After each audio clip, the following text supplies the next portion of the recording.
At a time when the Eastern kingdoms had united into a single great alliance, a dark prophecy foretold that 10 years from now, that union would be shattered by the 5 great sins. A tremendous explosion shook the entire royal plain, unleashing a terrifying wave of destruction. To prevent that catastrophe, the protagonist chose to stand with them. He never imagined that this decision would grow into something so immense. This is his story, the struggle to stop the devastation that would be wrought by the 5 great sins. Now, the scene shifts to a lavish room. The protagonist, once a corporate slave who worked 78 hours a week without rest, has awakened in the body of a noble in a fantasy world. At first, it feels like a stroke of luck, but the noble he inhabits turns out to be talentless, and in this world, he is even illiterate. Gathering information is difficult. Still, he enjoys the leisurely life of a young master who does nothing but eat and lays about every day, a life that feels like paradise to him. All except for one thing. He has no idea where he actually is. A servant gently scrubbing his back smiles and tells him that his 2 brothers will be returning tomorrow, urging him to go to bed early. Only then does he realize that he has siblings. The servant mentions their names, Leo and Tonio, then lightly scolds him, thinking her master is joking for acting as if he doesn't know the Palatio family. Hearing those names, he fell silent. A strange sense of familiarity stirred within him. Then, at last, something clicked. His body stiffened, and in a panic, he clutched his head and plunged it into the water. Now he understood. This place was Psychedelia, a turn-based RPG he used to play during breaks from work. In that game, no matter which route the player chose, once the 5 great sins appeared, kingdoms, nobles, and cities were all doomed to destruction, including the family of Count Palatio, the very place he was in now. The head of the family had 2 sons. The eldest was Leo Palatio, known as the King of Wickedness. The second son, Tonio Palatio, was infamously nicknamed the King of Narco Boys. The Palatio family was notorious as a clan of immoral nobles, appearing in the game only as a side quest before the main story even began. The protagonist knew this place all too well.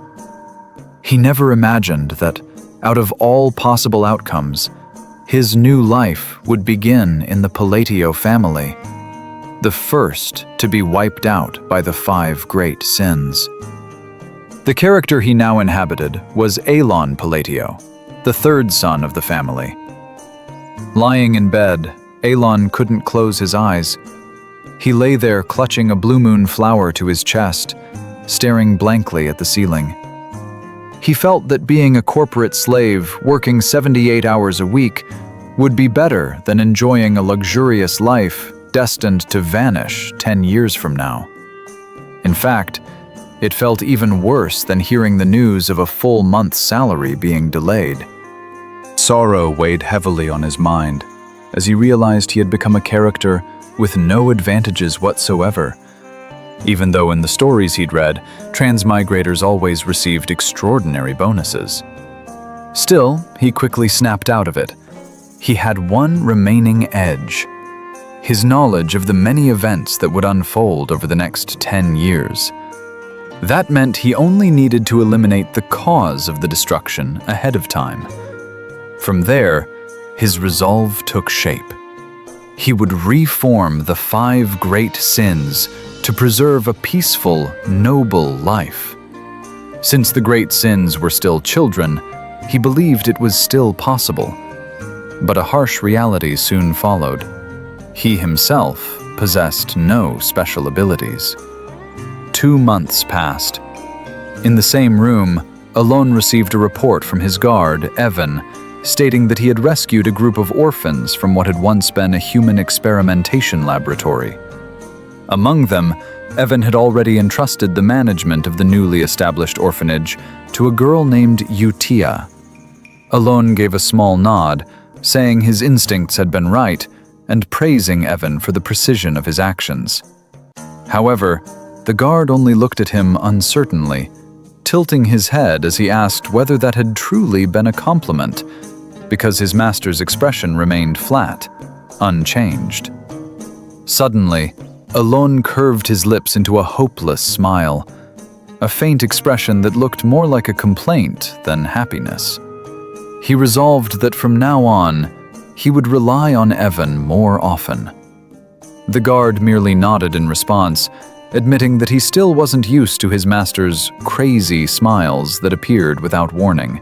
Alon found himself feeling strange. In the game he used to play so often, there had been an expressive feature that allowed characters to display emotions with ease. Now, standing in front of a mirror, he tugged at the corners of his lips, trying to form a natural smile, but the result was still stiff. He muttered softly that expressing himself in this world was far more difficult than he had imagined. Glancing at Evan, who still looked awkward after the earlier praise, Alon reflected inwardly that Psychedelia was a game where betrayal was practically a built-in feature. Evan, however, was a rare exception, one of the few supporting characters with extremely high loyalty, someone who could truly be trusted. Evan lifted his chin, now beginning to understand why Alon had saved Utia. As a seasonal mercenary, he knew the girl was exceptional. When he had first found her imprisoned, he couldn't understand how someone so strong could have allowed herself to be captured so easily. After explaining this, Evan asked why Alon hadn't brought her back to the estate. Alon merely murmured inwardly. It did look like he was neglecting Utia's potential, but leaving her behind was actually part of his own plan. Utia Bludia, a blood-born being who had formed a contract with a mysterious entity from another world, was destined to become one of the 5 great sins. Wrath, a monster responsible for the deaths of hundreds of thousands. But to Alon, if the girl could grow up without hatred, that calamity would never come to pass. A sense of relief washed over him, as if he had successfully disarmed a landmine. Even so, Alon did not reveal his true intentions to Evan. He simply replied calmly that this was not the right time to bring the girl to the estate. Evan fell silent, slightly taken aback by the explanation, then began to think it over on his own. Alon added that this matter was to be kept strictly confidential, and that Utia must be given proper support. After that, he handed Evan a letter to deliver to the girl. A letter he had written with great care, hoping it might ease at least a little of the emotional wounds she carried after the horrific experiments she had endured. Evan bowed respectfully, assuring him the letter would reach Utia, then quickly set off toward the orphanage. Leaning against the window, Alon gazed outside with tired eyes. He knew the word comfort wasn't quite right, but it still felt worth trying. In truth, hidden within that letter was a familiar greeting, a message he had seen dozens of times across hundreds of playthroughs. More precisely, it was a spell from the Archbishop, one that allowed the caster to form a bond with a blood-born being. The incantation read, "O sin of wrath, be at peace. Suffering of darkness, emptiness of light. Talent and one's sense of belonging. Let them merge into one." Those were the words that appeared in the Wrath-Sin storyline. In the original game, however, the spell was delivered too late to the sin, and that failure forced the characters to fight her instead. But now, because these events were unfolding 10 years earlier, Alon had a chance to stop her rampage before the catastrophe ever began. He slowly stretched his body, feeling his bones crack softly. Relief washed over him. One of the 5 flags of destruction had been successfully erased. Now, it was time to move on to the next plan. Alone let out a long breath. To him, befriending a monster with a single sentence sounded ridiculous. But that race worshipped entities from another world, so perhaps this method would work after all. He thought that those who lived in fanatic devotion always followed a logic that was difficult to predict. The scene shifts to the orphanage, where Yutia receives Alone's letter. Evan stands nearby, visibly uneasy as he watches the girl. The amount of mana flowing through her body is utterly absurd. Yet what is even more frightening is the emptiness in her eyes, completely devoid of emotion. Yutia stares at the letter and asks whether the sender is named Alone. When she receives confirmation, her anger explodes. She shouts furiously, demanding to know why Alone did not summon her to meet him in person. Cold sweat instantly breaks out on Evan's back.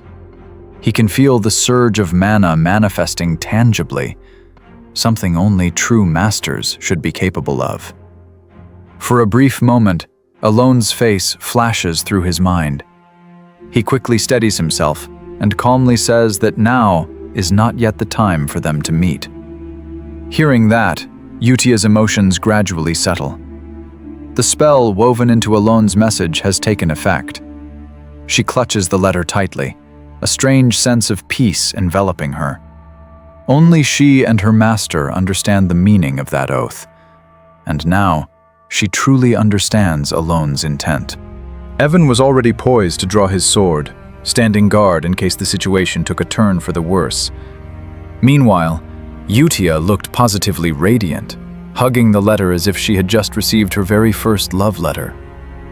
Elsewhere, Alone lay comfortably on his bed.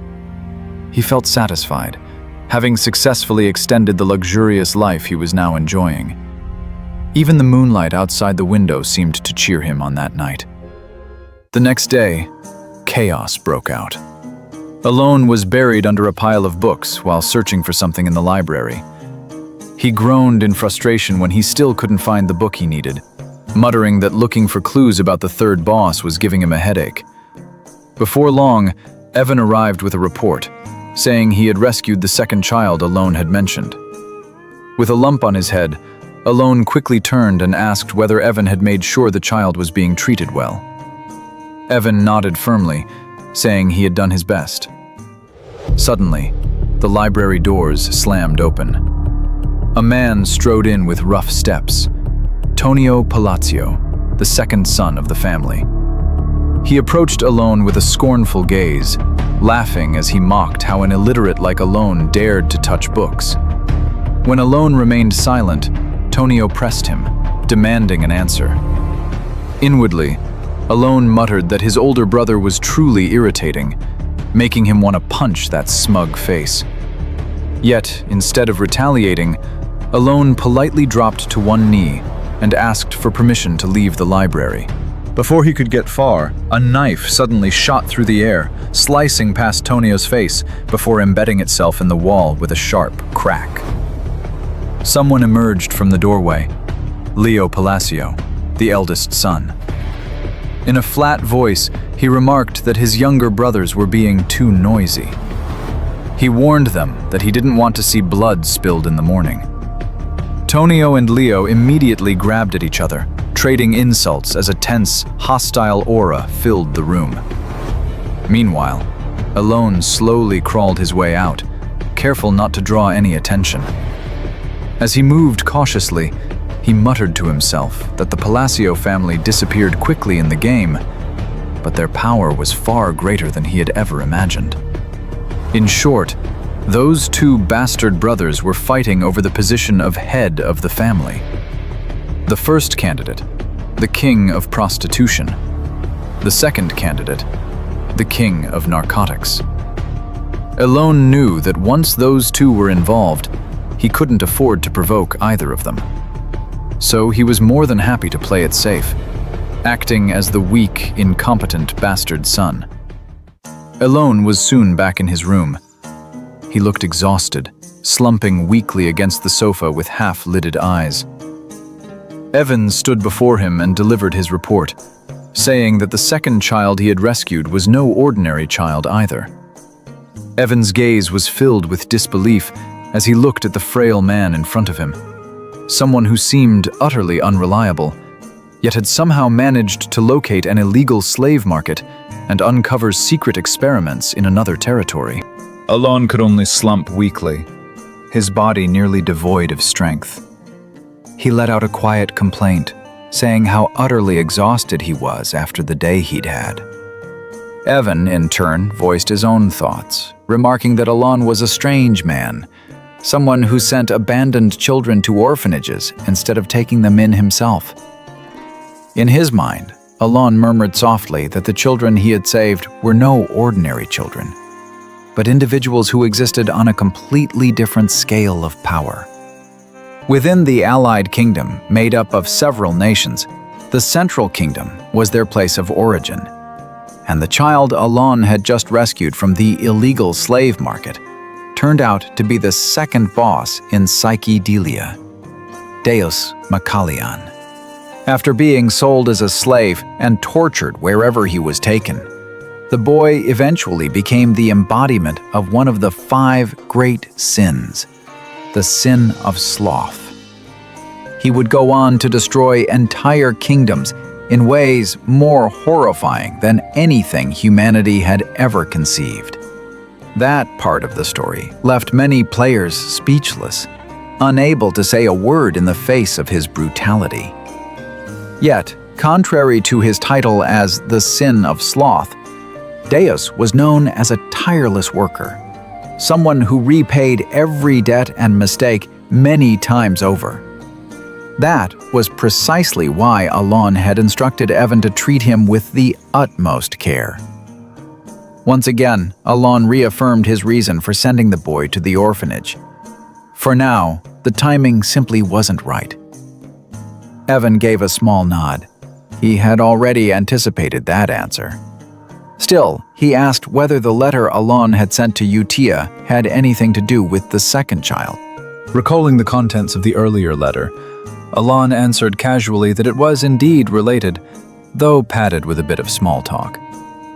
In the letter, he had asked Utia to look after the second child, who was somewhat sickly, with special care.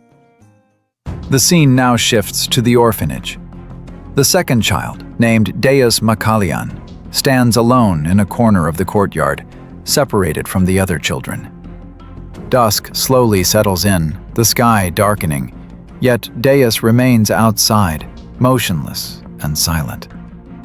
Soft footsteps approach from behind, followed by a gentle yet piercing voice that calls him by a name. Broken Deas.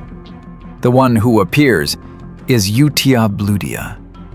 With a sharp gaze, she concludes that the one who tortured Deas was none other than Black Goat. Still, she says that Deas is fortunate because he has been chosen by the Great Moon. She then looks straight into his eyes and asks him to feel the power that has been bestowed upon him, to prove the potential that still lies within. Utia slowly extends her hand, her voice calm yet resolute. If Deas remains loyal and follows the will of the Great Moon, she says, the vengeance he harbors will one day be fulfilled. An intense aura begins to pour out from Deas's body, the air around him trembling faintly. He clutches his head tightly, breathing hard as he struggles to contain the power surging up from within. Utia, however, remains composed, holding 2 sheets of paper in her hands, feeling that this is the perfect moment to send a reply to the Great Moon's letter, one written with a sweet greeting and proper reverence. The next morning, the scene shifts to Alon's residence. Evan suddenly rushes in, shouting with a panicked expression that there is urgent news. The second son is dead. Alon is taken aback. He never expected Tonio to die so soon. Soon after, a somber atmosphere settles over the Palazzo family's grand hall. People gather before the coffin, offering condolences with faces full of feigned sorrow. Meanwhile, the father lounges comfortably with two women at his side, even complaining that the ceremony is dragging on and boring him. Alon knows this family is thoroughly broken, but that is simply the nature of a dark fantasy world. Still, he frowns in confusion when he hears that Tonio supposedly died from a fall. That explanation is far removed from what he remembers from the game. In the game's version of events, it was the eldest son who killed the second, then collapsed into hysterical sobs, screaming in relief at having finally eliminated his own brother. Alon even remembers how radiant Leo Palazzio's face looked in that moment. Because of that, Alon is certain this death, too, is the work of the elder brother. He spares a brief glance at Tonio Palazzio's body in the coffin, then quickly turns away without a trace of pity. To him, only one thing matters now: finding the remaining 5 great sins before everything truly falls apart. In short, a year passes. After the issue of succession is resolved and Leo Palazzio successfully absorbs all of the narcotics business left behind by his younger brother, the territory of County Palazzio finally becomes far more peaceful. During that period of calm, Utia Bludia and Alon gradually formed a bond as pen pals. Through the letters they exchanged, Alon began to realize one thing. If this relationship continued, sooner or later, Utia would inevitably pull him in a direction that benefited him. That afternoon, Alon sat in his study, reading through the stack of letters from Utia one by one. A faint smile appeared on his face. He could sense that the children at the orphanage were truly growing into better people than before. While sipping his warm tea, Alon remarked to Evan that more and more sponsors were now stepping forward to support the small orphanage. Evan simply nodded, though he looked slightly puzzled. Such developments felt a bit suspicious to him, but they were still good news nonetheless. Not long after, Evan delivered the report Alon had been waiting for all this time. In a firm voice, he stated that the guild had finally found the crucial lead they had been searching for. Alon looked at him with satisfaction, praised Evan's hard work, then murmured quietly to himself. The lead undoubtedly pointed to the book concerning the third boss. A small smile spread across his face. At last, one more step closer to the next target. Everything seemed to be proceeding smoothly. That afternoon was unusually peaceful, as if the world itself were indulging him in a calm lull before the next storm arrived. The scene then shifts to Margot's narcotics distribution site. 2 ringleaders of a drug syndicate are in high spirits after the Palazzio family's eldest son pays them a generous reward, swelling their organization to hundreds of members. However, when they arrive at their headquarters, both men freeze in shock. Their entire force has been slaughtered to the last man. Several bodies lay strewn across the floor, while those still alive screamed and began stabbing themselves, as if controlled by something unseen. A man beside them raised his knife as well, driving the blade straight into his own throat. The sound of blood echoed throughout the room all at once. From a nearby dark alley, a hooded figure watched in complete silence. Then Utia Bludia stepped forward, praising Deas's puppet show, calling it highly entertaining. She remarked that this alone would give her plenty to report. Deas Macallian looked at her and calmly asked what the true purpose behind all of this was. Utia countered by asking whether Deas felt pity for those who had died.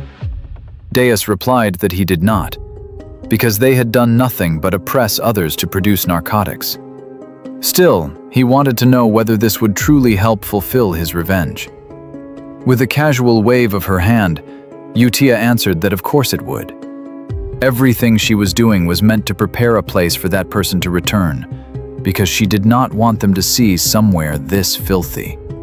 A moment later, Deas and Utia leapt into the air, accompanied by whispering winds and softly shimmering light. From above, Utia murmured that everything was proceeding exactly as that person desired.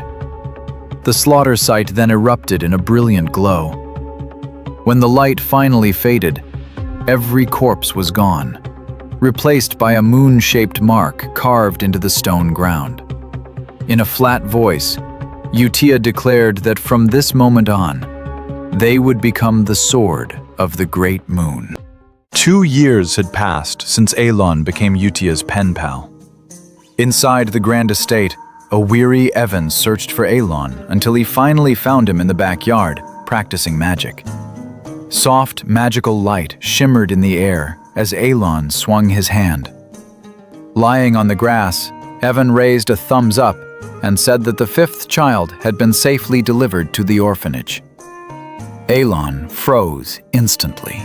His hand flew to his mouth, leaving him unable to speak from sheer shock. At last, the remaining 3 sins had all been saved. Elon crouched down and tossed some food toward Evan, who was sprawled on the ground like a lazy animal. With quick reflexes, Evan sprang up and snatched the food mid-air, one piece after another. To Elon, tracking down the sin of greed had indeed been difficult.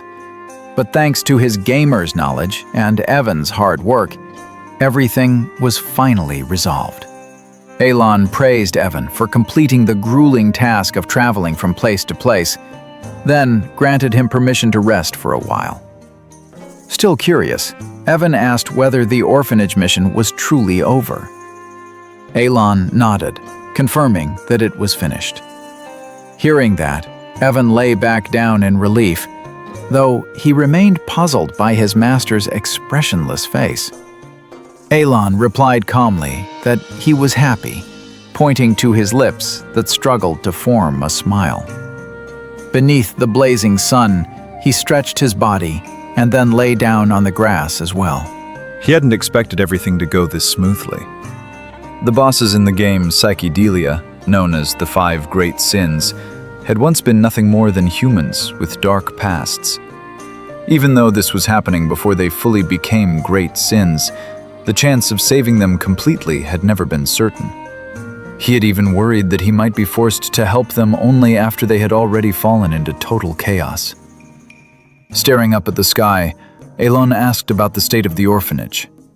Evan handed him a letter, replying that everything was still the same, running normally. The children who had once been like broken dolls were now beginning to show faint traces of cheer on their faces. Hearing that, Elon felt there was no longer any need to hire additional caretakers. He slowly opened the letter, his eyes tracing Utia's neat handwriting. He hadn't expected her to manage everything so well. Perhaps because her very character setting was deeply tied to the orphanage itself. Elon told Evan that after reading this letter, anyone would know Utia was a good child. The letter said that everything was going smoothly. Several children at the orphanage were developing remarkably well. Utia also asked Elon not to worry too much, including about the new child who had just arrived. After finishing the letter, Elon lowered his head in quiet relief. It felt as if a weight on his chest had finally been lifted, seeing the children grow up healthy and well. More than that, the 5 great sins were now living normal lives, making him realize just how crucial one's environment was in shaping who they became. Evan, still clearly curious, asked again when Elon planned to meet them. He complained that he was tired of hearing the same answer, that the time would come eventually. Elon turned his gaze away, murmuring quietly that, in truth, he had no intention of meeting them in person at all.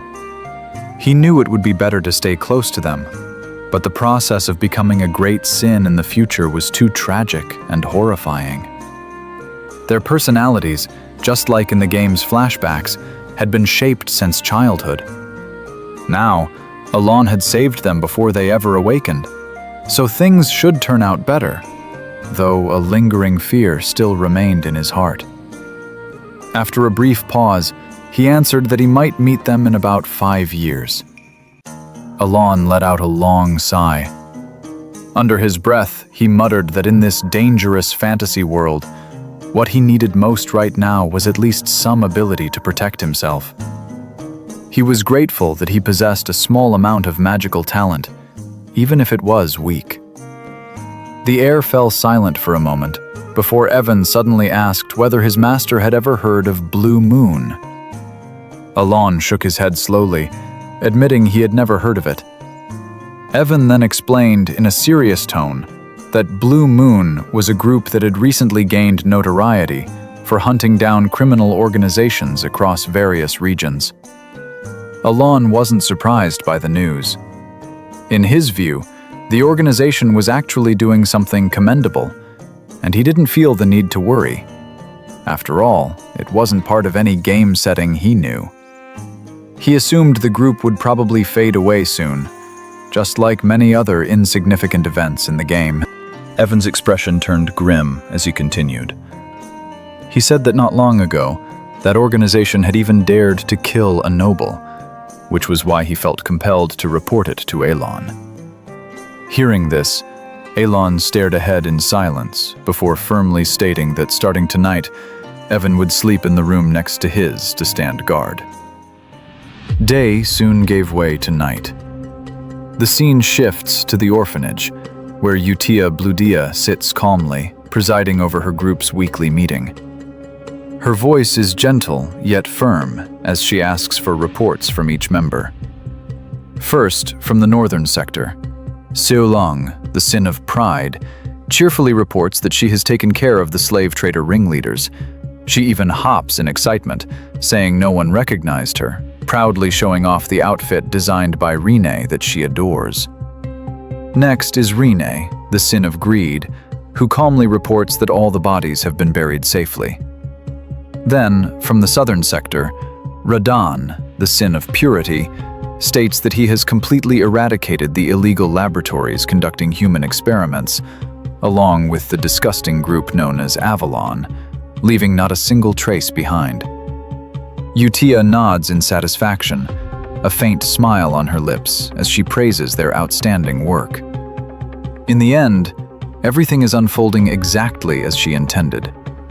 She declares that they all live for the glory of the Great Moon, and that the organization formed by the 5 children is known as Blue Moon, the devotees of the Great Moon. In the midst of it all, Deas Makalian spoke up in a serious tone. He reported that there was a small problem. Utia Bludia's expression instantly hardened. She disliked that tone. In a cold voice, she demanded an explanation, because under her will, everything was supposed to proceed flawlessly. Deas raised a single sheet of paper. The leader of the Avalon organization was the eldest son of a count's family. During the Southern Purge operation, however, he had discovered a dangerous order that pointed to a looming threat. From its contents, it became clear that the Count's eldest son was now targeting the Great Moon.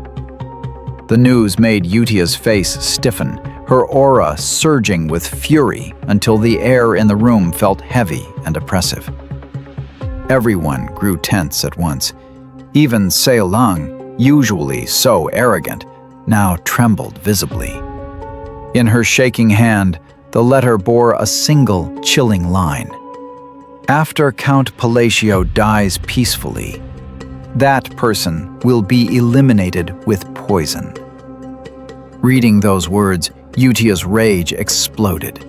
Her eyes flashed sharply, and with a snarl, she crushed the piece of paper in her palm until it was reduced to scraps. 2 more years passed. Count Palacio, Alon's father, had died. The official cause was listed as a heart attack, but Alon knew the truth. Drug abuse had claimed his father's life. At the Palacio family estate, one of Leo Palacio's subordinates arrived with a report saying that a sudden nighttime attack had been carried out by Blue Moon. Alon overheard the conversation and could sense it clearly. Leo and his men had finally begun to regard Blue Moon as a very real and serious threat. The funeral of his father was held swiftly and without grief, ending in a silence that felt almost suffocating. Amid the expressionless crowd, Leo Palacio cast a sharp glance toward Alon as he walked away from the burial grounds. Once back in his room, Evan asked about his young master's plans, knowing that the family title would be inherited by the first son. His curiosity soon turned into confusion when he saw Alon busy packing his belongings. Calmly, Alon told Evan to prepare his things as well. They would be leaving the house soon.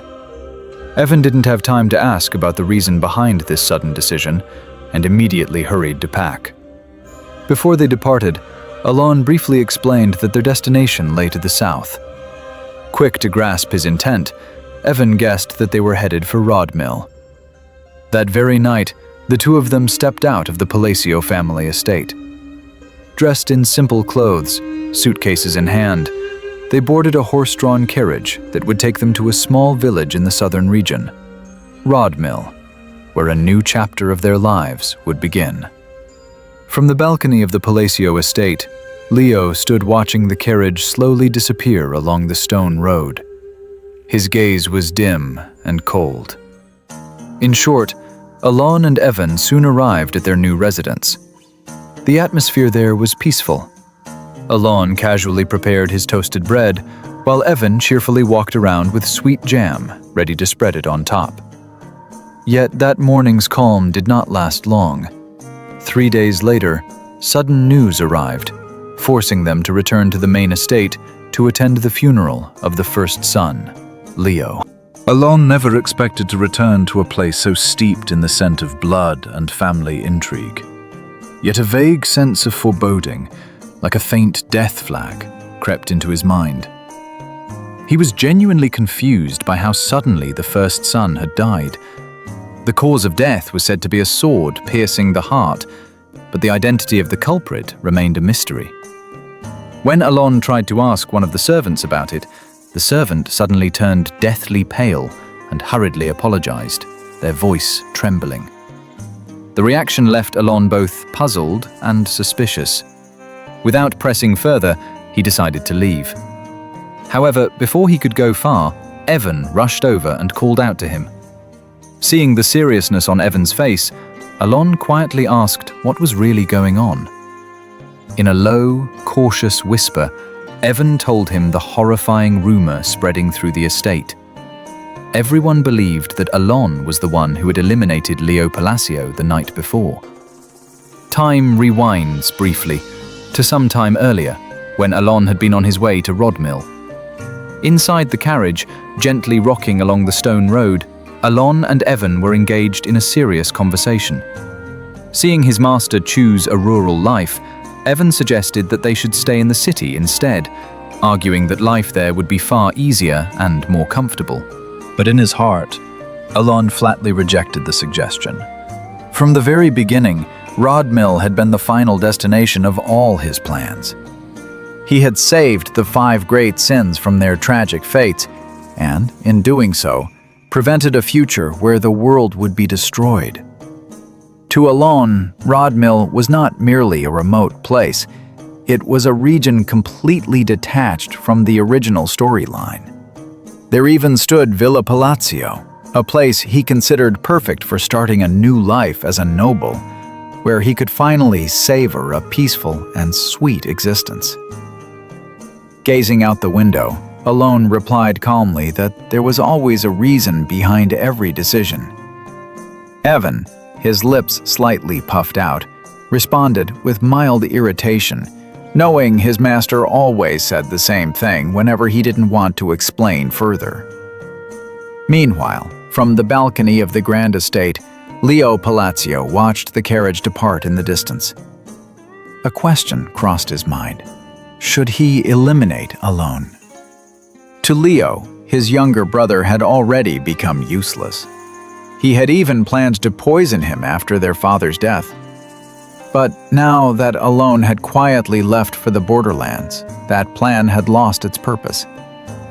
Even so, the irritation he felt toward his brother's continued existence still lingered heavily in his chest.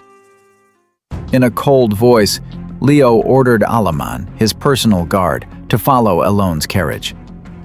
Instead of immediately carrying out the command, Alaman looked at his master and asked in a flat tone, did he want him to execute Alon? Leo turned sharply, his face stiff with shock. He knew Alaman as a soldier who always obeyed without question.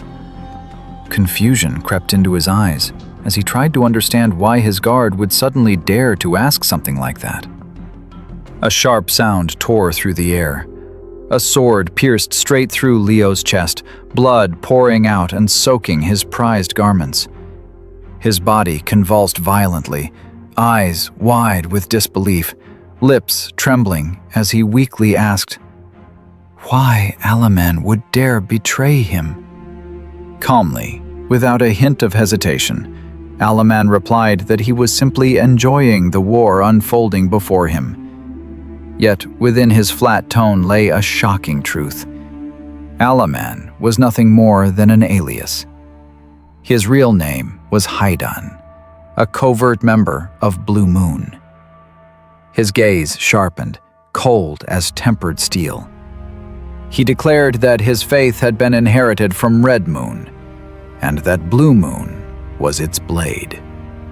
He and his comrades moved like the hands that wielded that sword, all for a single purpose. If anyone dared attempt to harm Great Moon, he was granted full authority to act on his own. With brutal force, he slashed the sword still lodged in Leo's chest to the side. Blood sprayed violently, filling the air with the thick stench of iron. In a heavy voice, Haidan spoke to Leo Palacio, who was on the verge of losing consciousness. He said that he had waited for 2 long years just to hear those words. Leo's desire to kill the Great Moon. And now that Leo was dead, the Avalon organization would vanish from the continent forever. After those words, he turned away without a trace of emotion, leaving behind Leo's lifeless body. Morning arrived slowly. Alon awoke in Rodmill, the place he called his paradise. His days there were peaceful, waking whenever he wished, eating without haste, savoring life as a true noble. As he leisurely chewed on a piece of toast, he even considered adding more jam, the taste so perfectly satisfying. But that tranquility did not last. Evan soon appeared, carrying a letter and handing it to Alon. The moment he opened it, Alon's expression darkened. The warmth in his chest slowly faded away. The letter contained news of Leo Palacio's death, along with an order demanding that he immediately return to the main estate. Just like that, his small paradise ended after only 3 days. Now, Alon stood before his own brother's corpse in the Palacio family residence. His heart was still shaken, especially after Evan told him that he was suspected of being the mastermind behind the destruction of Avalon. He understood then he had once again been dragged back into an endless vortex of trouble. In a quiet corner of the room, Alon sat with Evan. His eyes glistened, though he held back the tears, refusing to let them fall. In a low voice, he asked whether Evan could explain everything in a simple way so he could understand. How it was possible that he was suddenly being accused as the one behind it all. Gently patting Alon's head, Evan explained in a careful tone that only Alon stood to benefit from Leo Palacio's death. He said that Leo had been killed shortly after Alon left the estate, making it the perfect circumstance, one that indirectly turned Alon into the legitimate heir in an instant. Hearing that explanation, Alon froze. His face stiffened, his body feeling as though it had been struck by lightning in broad daylight. Evan continued, his tone growing firmer. Since Avalon had been completely wiped out, there was no one left who could cause trouble regarding Leo's death. Suddenly, Evan stood up, swiftly changed his clothes, then proudly declared that Alon was the mastermind behind everything, and that he himself was a master assassin working under Alon's command. Alon merely looked at him with a blank expression.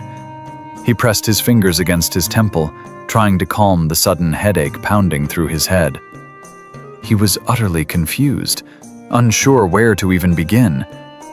To him, it made no sense that any organization could erase a group as large as Avalon in such a short time. In the tense silence, a thought crossed his mind. Alon turned toward Evan and slowly spoke the name Blue Moon, the mysterious group that had recently been hunting criminals. Hesitantly, he asked whether all of this had anything to do with them. Evan shook his head, replying that according to reports from the Intelligence Guild, the incident had no connection to Blue Moon at all. They claimed that the group never left corpses behind, only a mark.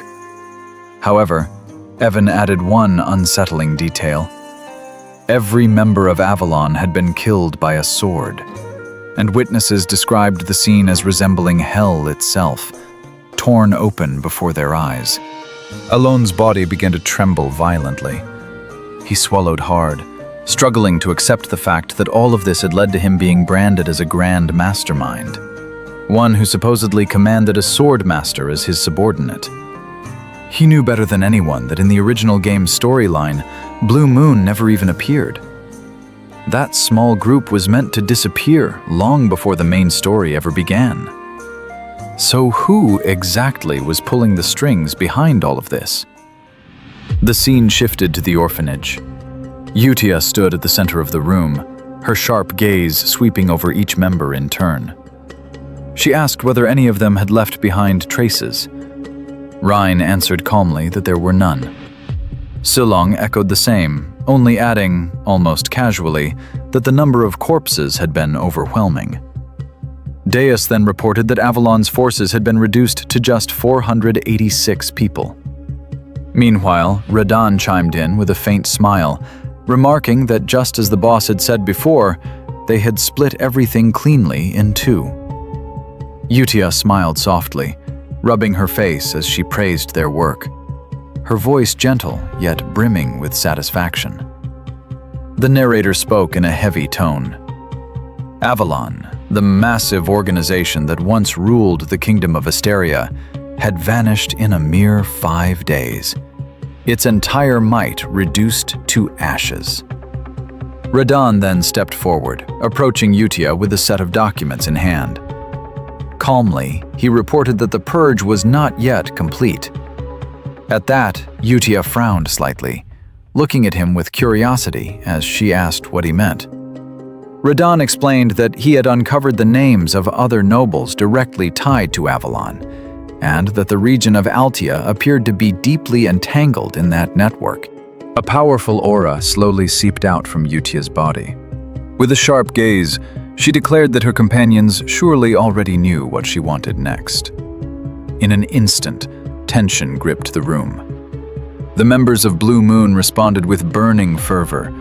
Vadon even wore a faint smile as he calmly suggested that they deal with all of them thoroughly, yet quietly.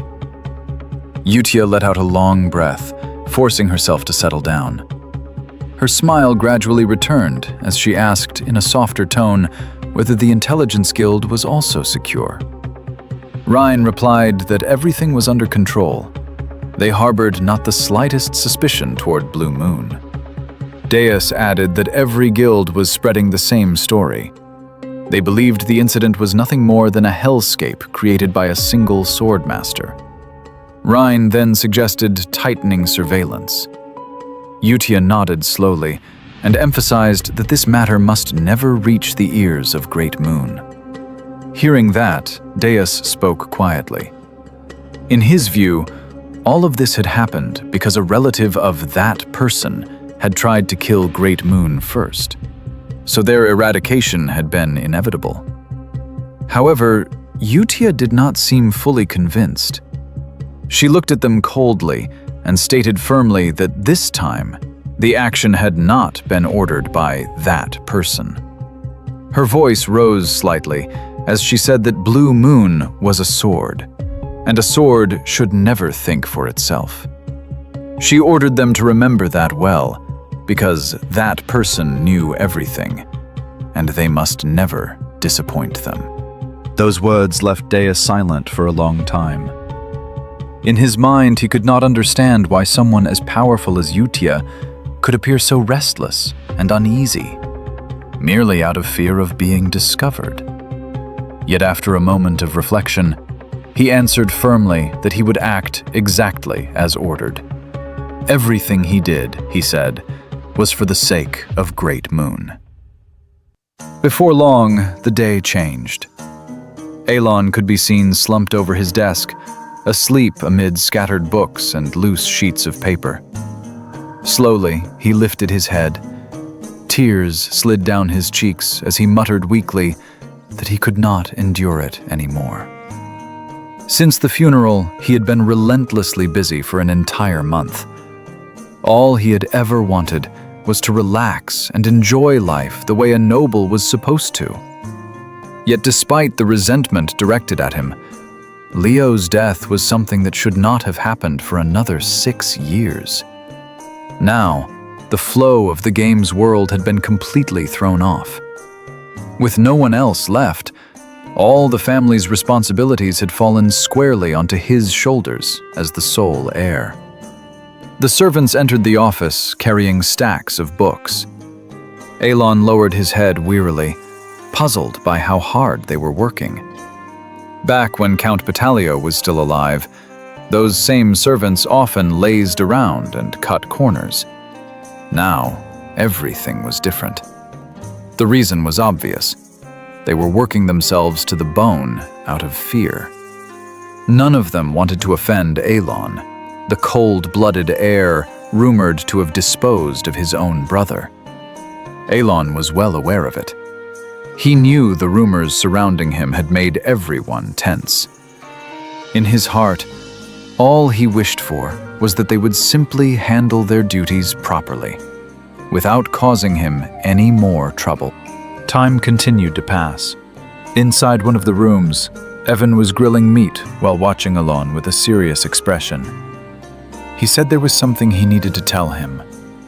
With clear admiration in his voice, Evan admitted he was astonished that Alon had reached the 2nd tier in just 2 years through self-training alone. Normally, it took people 4 years to get that far, and without an innate blessing from birth, magic could not be used at all. Calmly, Alon replied that he was simply talented.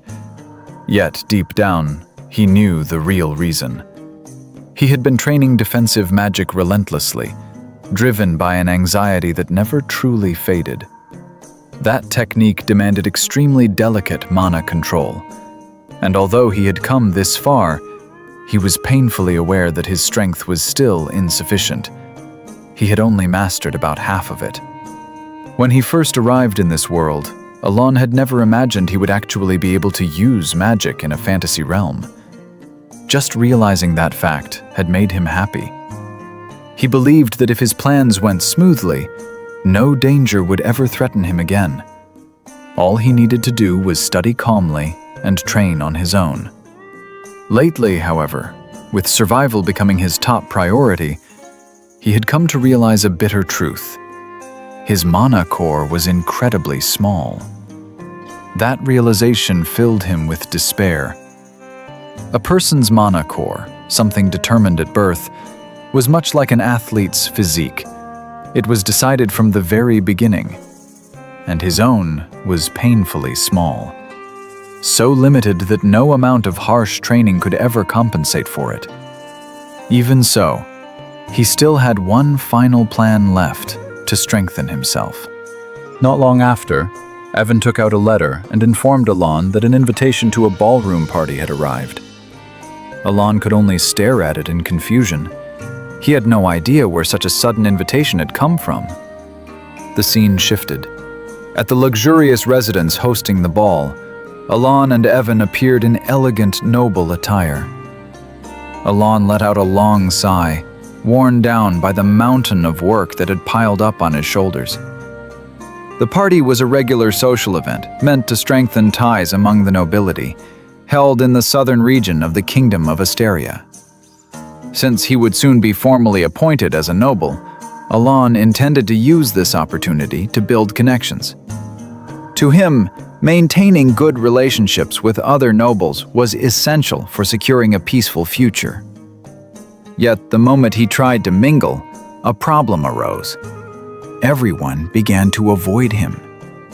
Each time he greeted someone, they stiffened as if they had seen a ghost in broad daylight, then quickly found an excuse to move away. Seeing this, Evan merely chuckled and tried to calm him down, telling him not to get upset. Alon had already expected as much. With a composed expression, he replied that he would simply head back soon. Deep down, he understood the reason. He was being ignored because he was considered lacking in prestige.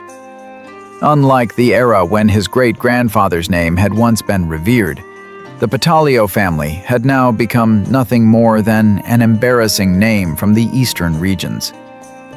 Still, he had not come unprepared.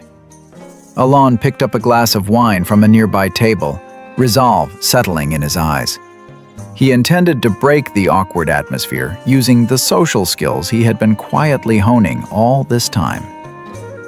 Raising his glass, he approached a young woman and spoke with a gentle smile, remarking that the wine's aroma was truly unique, especially its soft, distinctive fragrance, which made him want to purchase a few bottles for himself. Alon wore a gentle smile, one he believed would surely ease the atmosphere.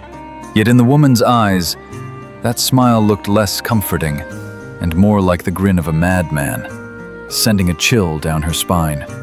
Her face turned deathly pale as she fled in a panic, shouting that she would tell her father to prepare the wine immediately. Realizing the misunderstanding, Alon could only let out a helpless sigh. From behind him, hushed whispers spread among the nobles, gossiping that he was a man who enjoyed threatening women. Evan, who had witnessed the entire scene, merely chuckled in satisfaction, patting Alon on the shoulder as he struggled to hold back his laughter at the spectacle. Alon, however, refused to accept that reality. He tried to convince himself that the girl had simply been shy. Not long after, Evan, still grinning broadly, teased him again, announcing that the young master's spoils had increased once more. A fine horse, citrus tea, vilanda, and a bottle of special Malentino wine. Still gloomy, Alon had not expected the Patalio family name to be far more infamous than he had imagined.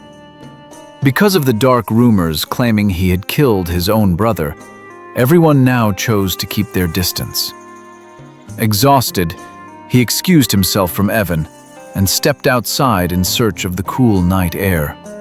From afar, a red-haired woman watched Alon quietly. Alon leaned against the balcony railing, standing beneath the silent night sky.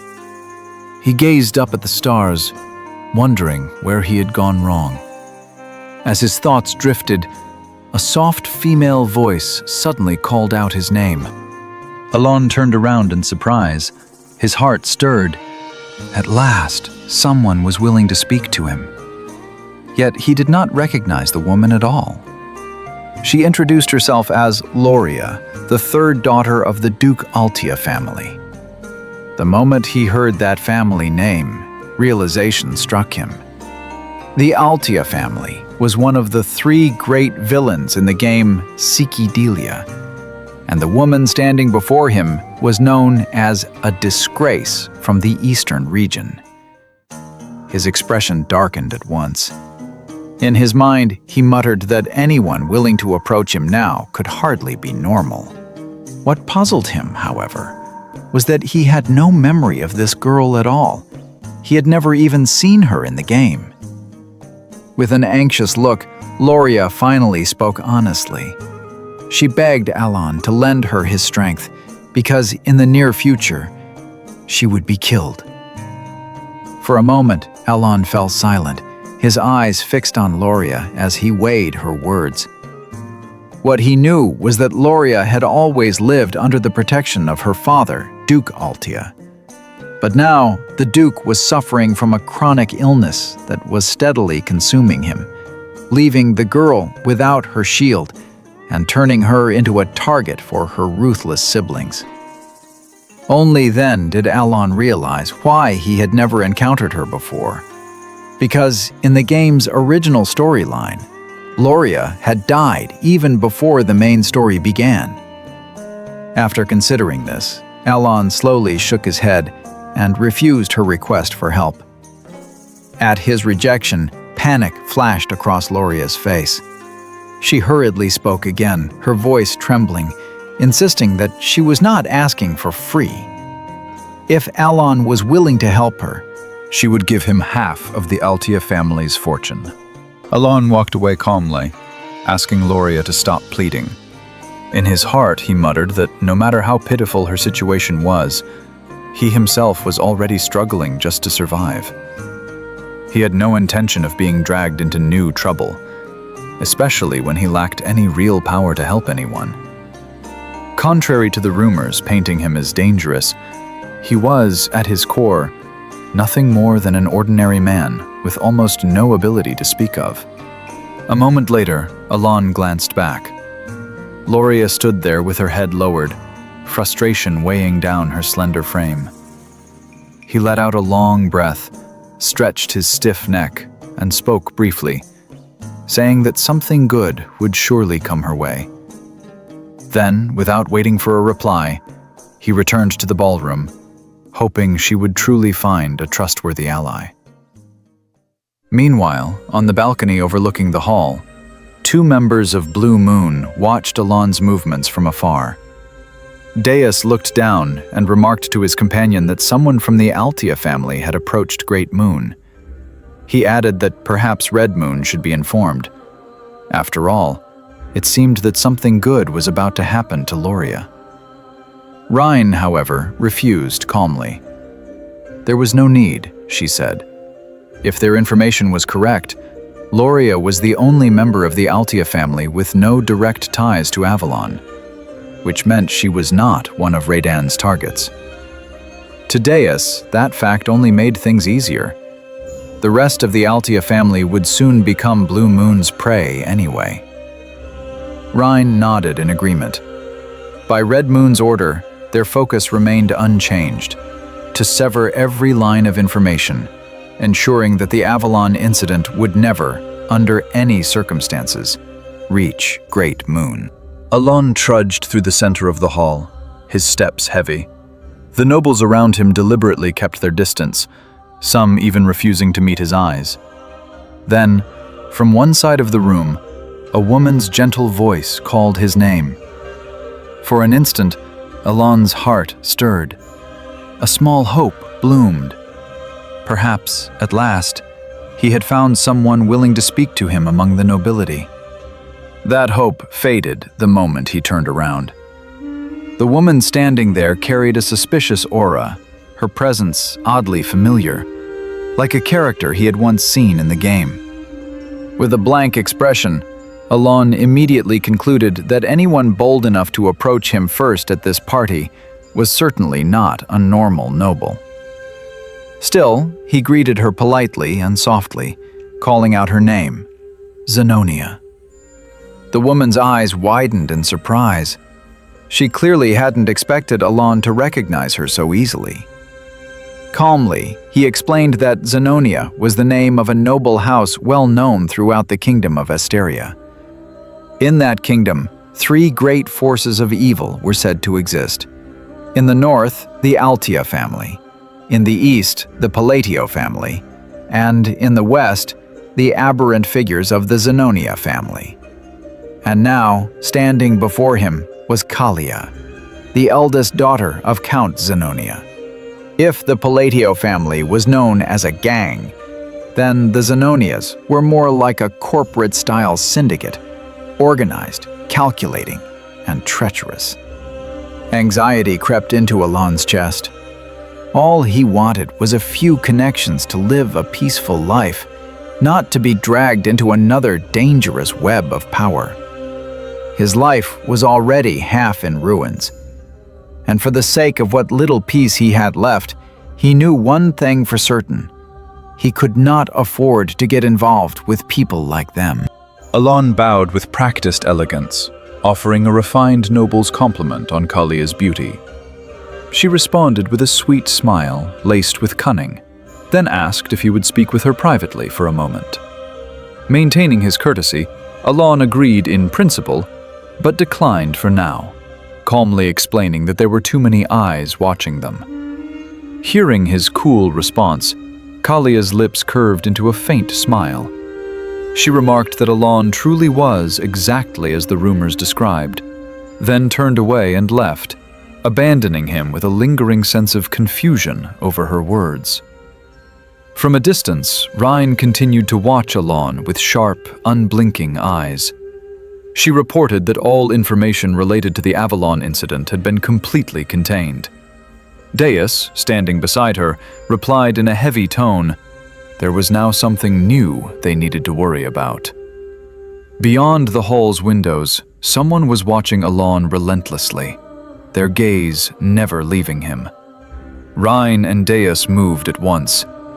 In a flat voice, Rhine stated that there were still no direct orders from Red Moon, so for now, the best course of action was to monitor the stalker from afar, and if necessary, eliminate them without hesitation. Deas gave a brief nod, signaling his readiness. Several days passed. The scene shifted to a quiet, mysterious valley, shrouded in thin mist that coiled between towering cliffs. Alon and Evan arrived at its edge, their steps halting before a dark abyss that seemed to swallow even the daylight itself. Unease was clearly written across Evan's face. He swallowed hard and asked softly whether this place was truly the location Alon had been searching for all along. According to him, even with the sun still high overhead, the valley felt like a starless night.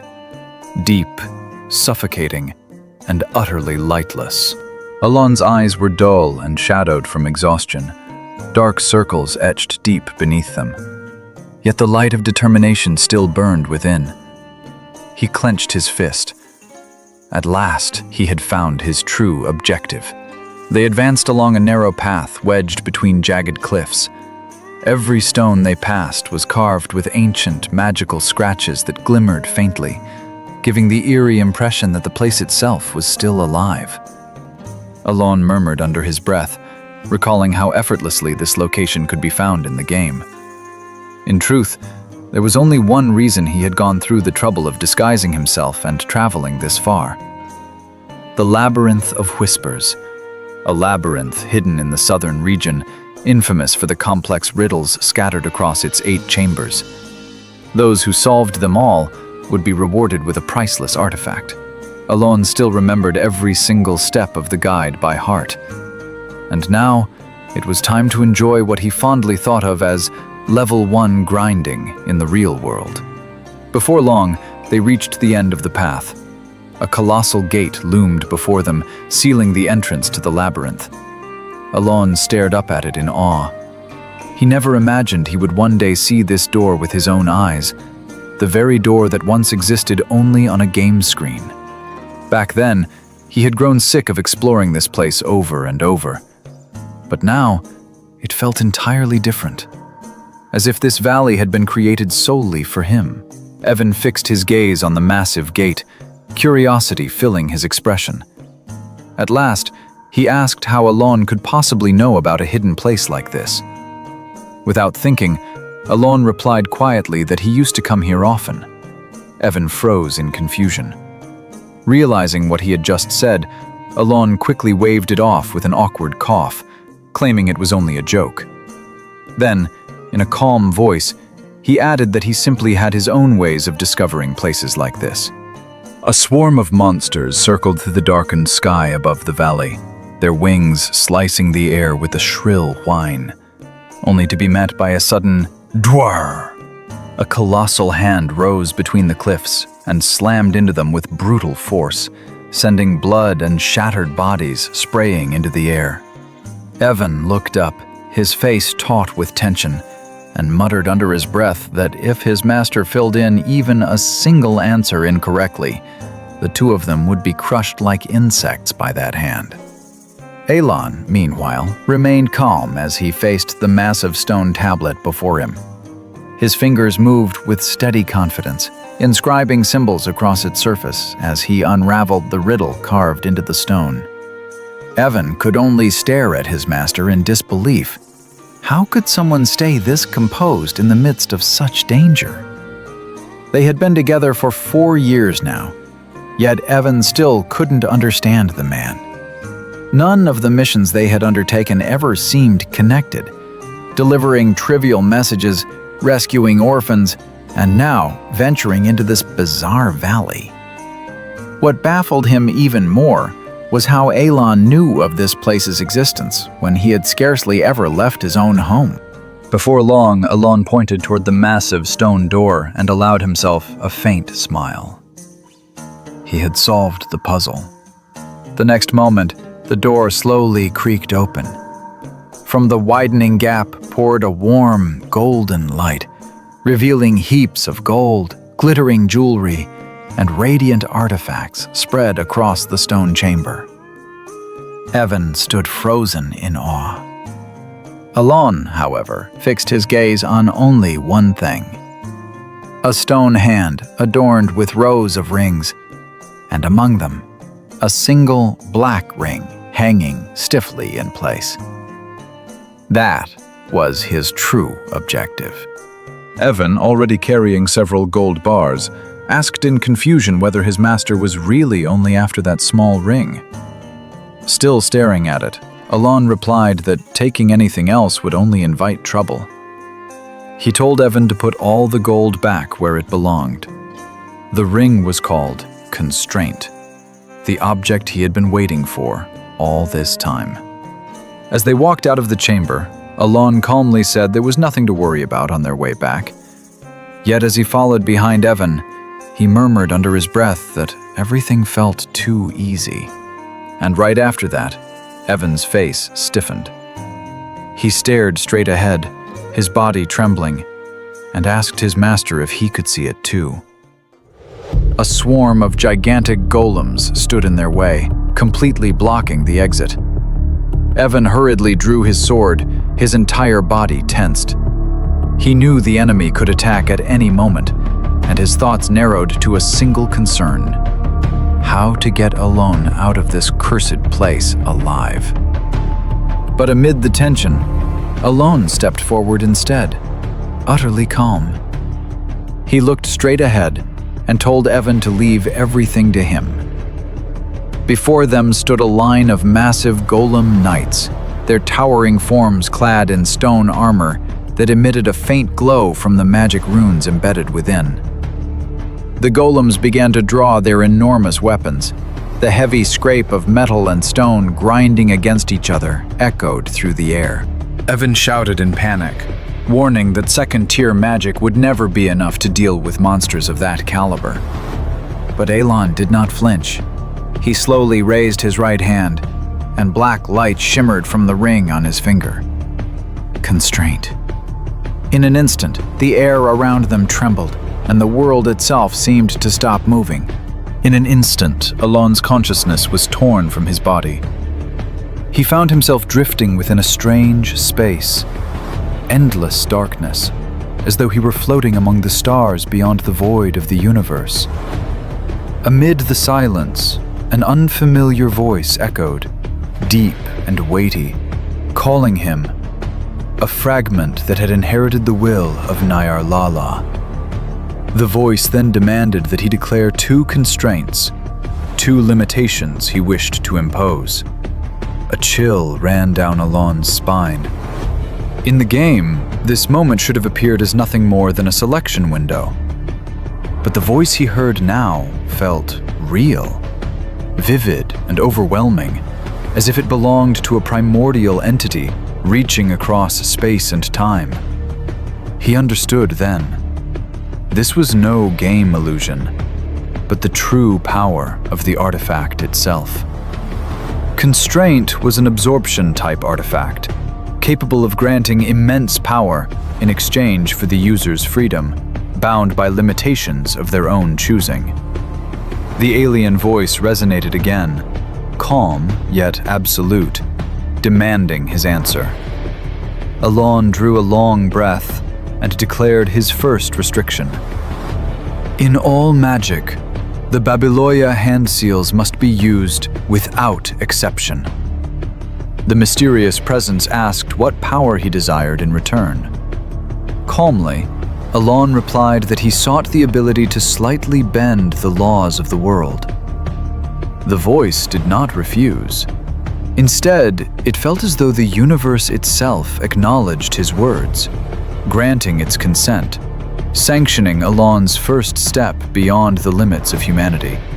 Then he spoke his second restriction. In all magic, only the sacred words of Babylonia may be used. And once more, the power he requested was the same as before, the strength to defy the laws of the world itself. For a moment, the being fell silent, its gaze fixed on Alon with an unreadable expression. On the other side, Alon's face tightened with confusion and tension. Doubt slowly crept into his mind. Had he made a mistake? He had carefully replicated every skill icon, setting two constraints, seals and words, in pursuit of the highest form of magic. After endlessly training each hand movement and memorizing every phrase to perfection, he had been certain this time would be different. All his efforts should have borne fruit. The silence lingered, until at last the being spoke. Its voice echoed softly, yet carried undeniable authority, accepting Alon's request. It called him a human who remembered the seals and mysteries of a great god long forgotten, and expressed its gratitude for Alon's continuation of that god's will. Alon frowned, unable to fully grasp the meaning behind those words. Before he could ask anything further, the black ring on his finger suddenly trembled and vanished, as if it had been absorbed into another space. He stared at his now empty hand, realizing that constraint had begun to function in earnest. Just before his consciousness was pulled back into the real world, the being's voice echoed once more through the formless darkness, declaring that it had always been watching over the heir of that desire. In the next instant, time began to flow again. The air shuddered, and the heavy rumble of golems thundered through the space. Evan screamed in panic, warning that second-tier magic would never be enough to stop them. The golems continued their advance, raising their massive weapons high, ready to strike down anyone who dared trespass into their domain. Evan rushed forward at once, gripping his master's shoulders in panic and begging him to retreat. But Alon did not move an inch. His gaze remained calm, deep, and unwavering. In his palm, a sphere of lightning no larger than a marble began to glow, emitting a pale blue light. Electric currents crawled along his arm, growing stronger with every passing second. The glow of the sphere intensified, dazzling enough to seem as if it were devouring the air around it. Alon knew this well. No matter how hard he had trained, this was the limit of what he could reach on his own. That was why now was the moment to test constraint, and to pay the price it demanded. Alon began to chant. First, refraction. The waves of lightning magic around him started to spin violently, creating ripples of electricity that tore through the air. Second, repulsion. causing the flashes of lightning to surge even more fiercely, colliding and clashing in midair. Third, blue light, the final compression spell, condensing the raging energy into a massive, wildly pulsating sphere of lightning. The fourth spell, line of diffraction, left his lips as he formed a precise hand seal, forcing the magic to overflow beyond its natural limits. Elon raised his hand and fired the lightning sphere straight at the golems before him. A deafening explosion shook the entire valley, sending tremors through the ground as chunks of rock were blasted into the air.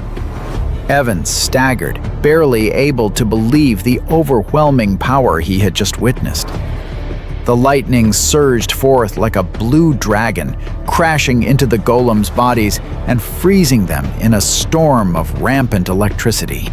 For a brief moment, silence fell. Stray arcs of lightning drifted faintly through the air. Then, in an instant, the golems' bodies detonated, torn apart as the electric current burrowed straight into the cores of their stone forms. When it was over, nothing remained but scattered dust and rubble spread across the ground. Evan stared at his master with eyes wide open. Unable to wrap his head around what he had just witnessed, he asked if Elon had been hiding his true strength all along. Elon answered calmly that he had not. That only left Evan even more baffled. In 15 years as a mercenary, he had never seen anything like that. Hesitantly, he asked again, "Was that really just second-tier magic?" Elon nodded. Yet inside, Elon himself was confused. This was clearly different from the system in Psychedelia. In the turn-based battle system of the game, spells could be strengthened each turn through hand seals and incantations. This time, he had reinforced Chain Lightning with 4 incantations and 5 consecutive hand seals, something that should have produced nothing more than a large-scale lightning spell. But because of the constraints he had imposed, all of his magic was now required to use both seals and chants. He suspected that his power had multiplied several times over, without him even realizing it. Even so, Elon had never imagined that the limitations he chose would elevate second-tier magic to such an extent, so much so that even he himself was taken by surprise. By then, Elon and Evan had already made it out of the valley. Evan looked utterly drained, as if the journey itself had been more exhausting than a fight to the death. He grumbled under his breath, wondering just what kind of lunatic had created such an infuriating place in the first place. Elon fell silent for a moment, his thoughts drifting. He recalled that the Labyrinth of Whispers actually went by another name. In the map outplays and strategy guides that once circulated across the game's community sites, the dungeon had been known as the Labyrinth of Palon. Having reached that conclusion, Elon told Evan that the creator of the valley was a man named Palon. Without further explanation, Elon lifted Evan, who was barely able to walk on his own, and said that they would be returning to the east. There was something he needed to do there. That night, darkness swallowed the land as a cold wind swept through the valley. Elon continued to support Evan's limp body as they made their way back. In his mind, he began analyzing the outcome of the battle. If he chose hand seals that matched the attributes of his magic, its power could increase several-fold. If the incantations were precise, the very properties of the spell would change drastically. By the logic of Psychedelia, the mechanism should have been simple.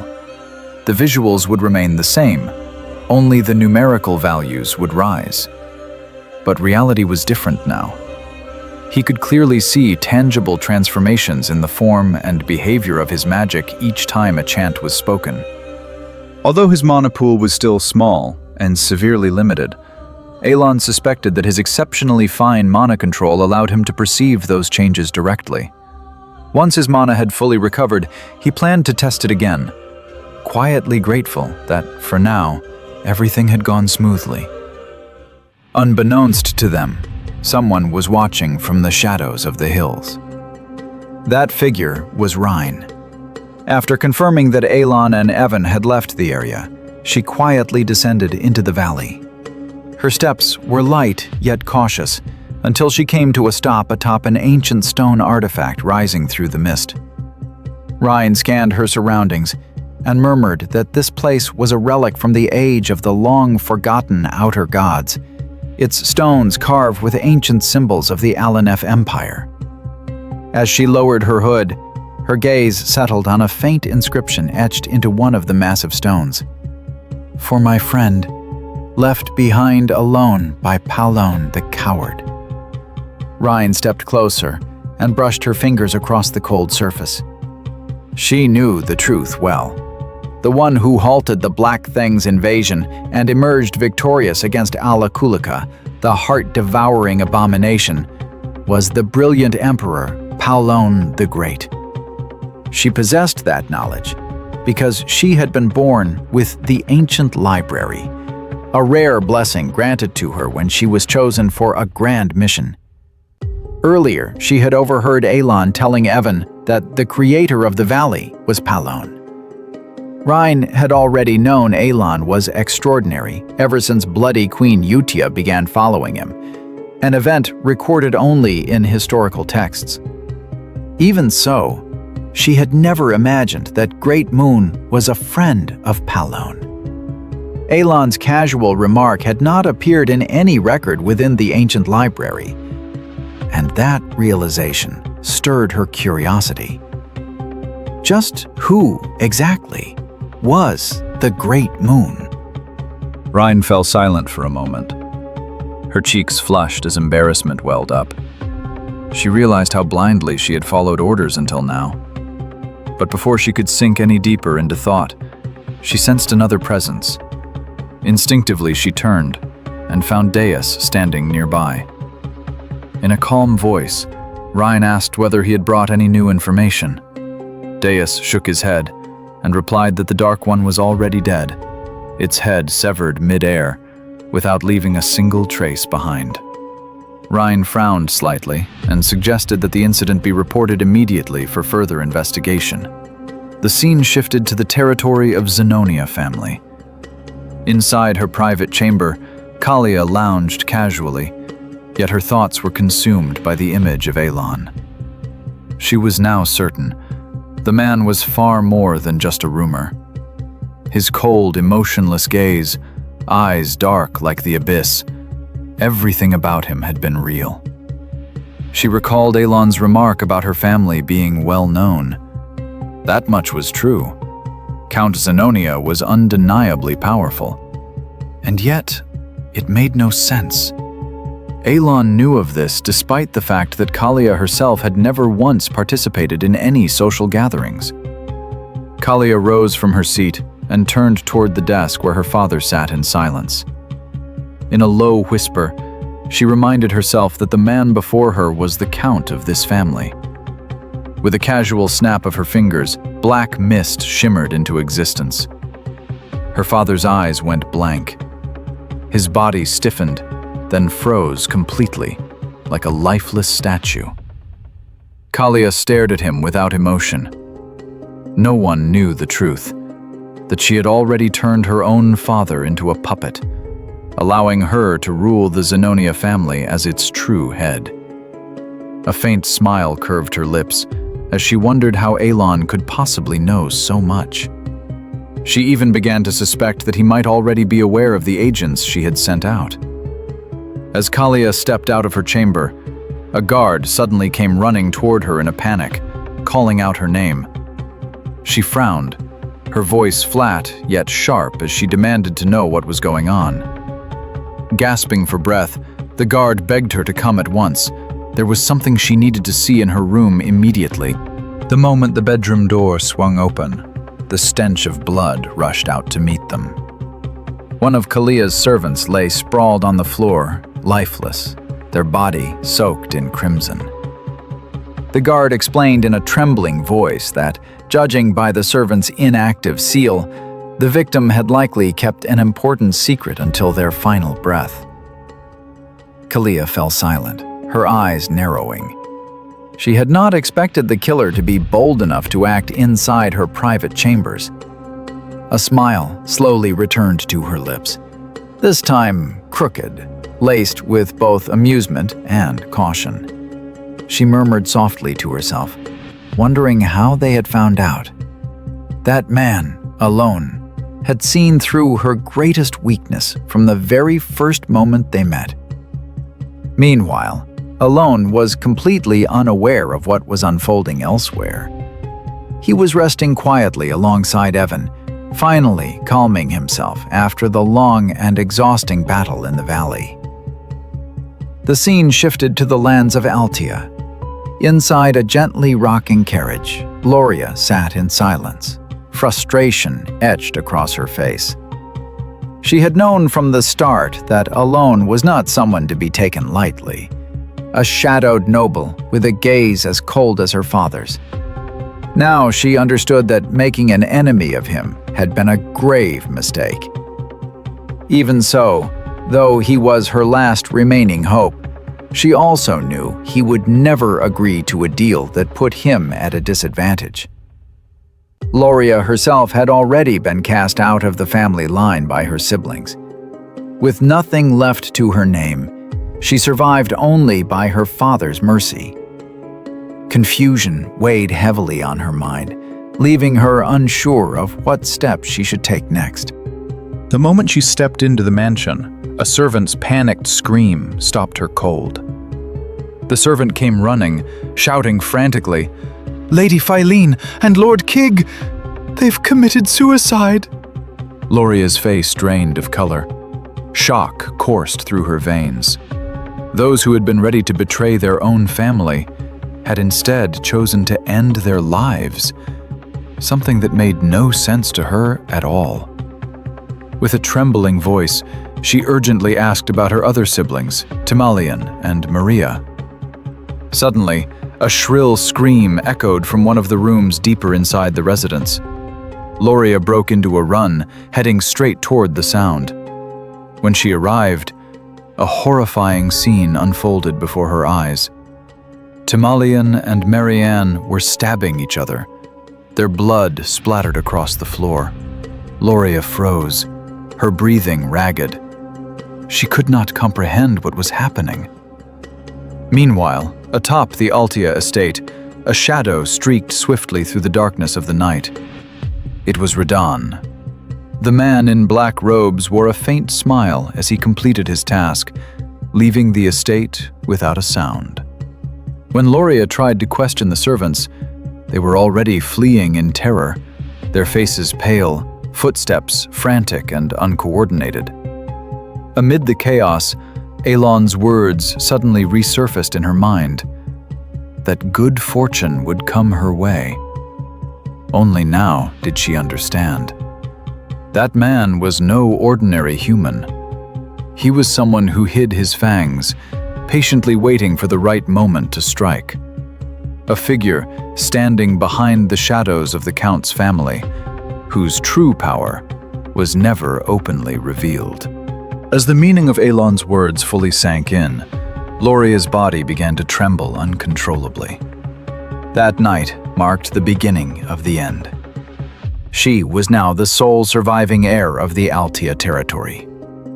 Standing by the window, bathed in the pale glow of moonlight, Loria stared into the distance with empty eyes, silently wondering what kind of terrifying devil she had crossed paths with.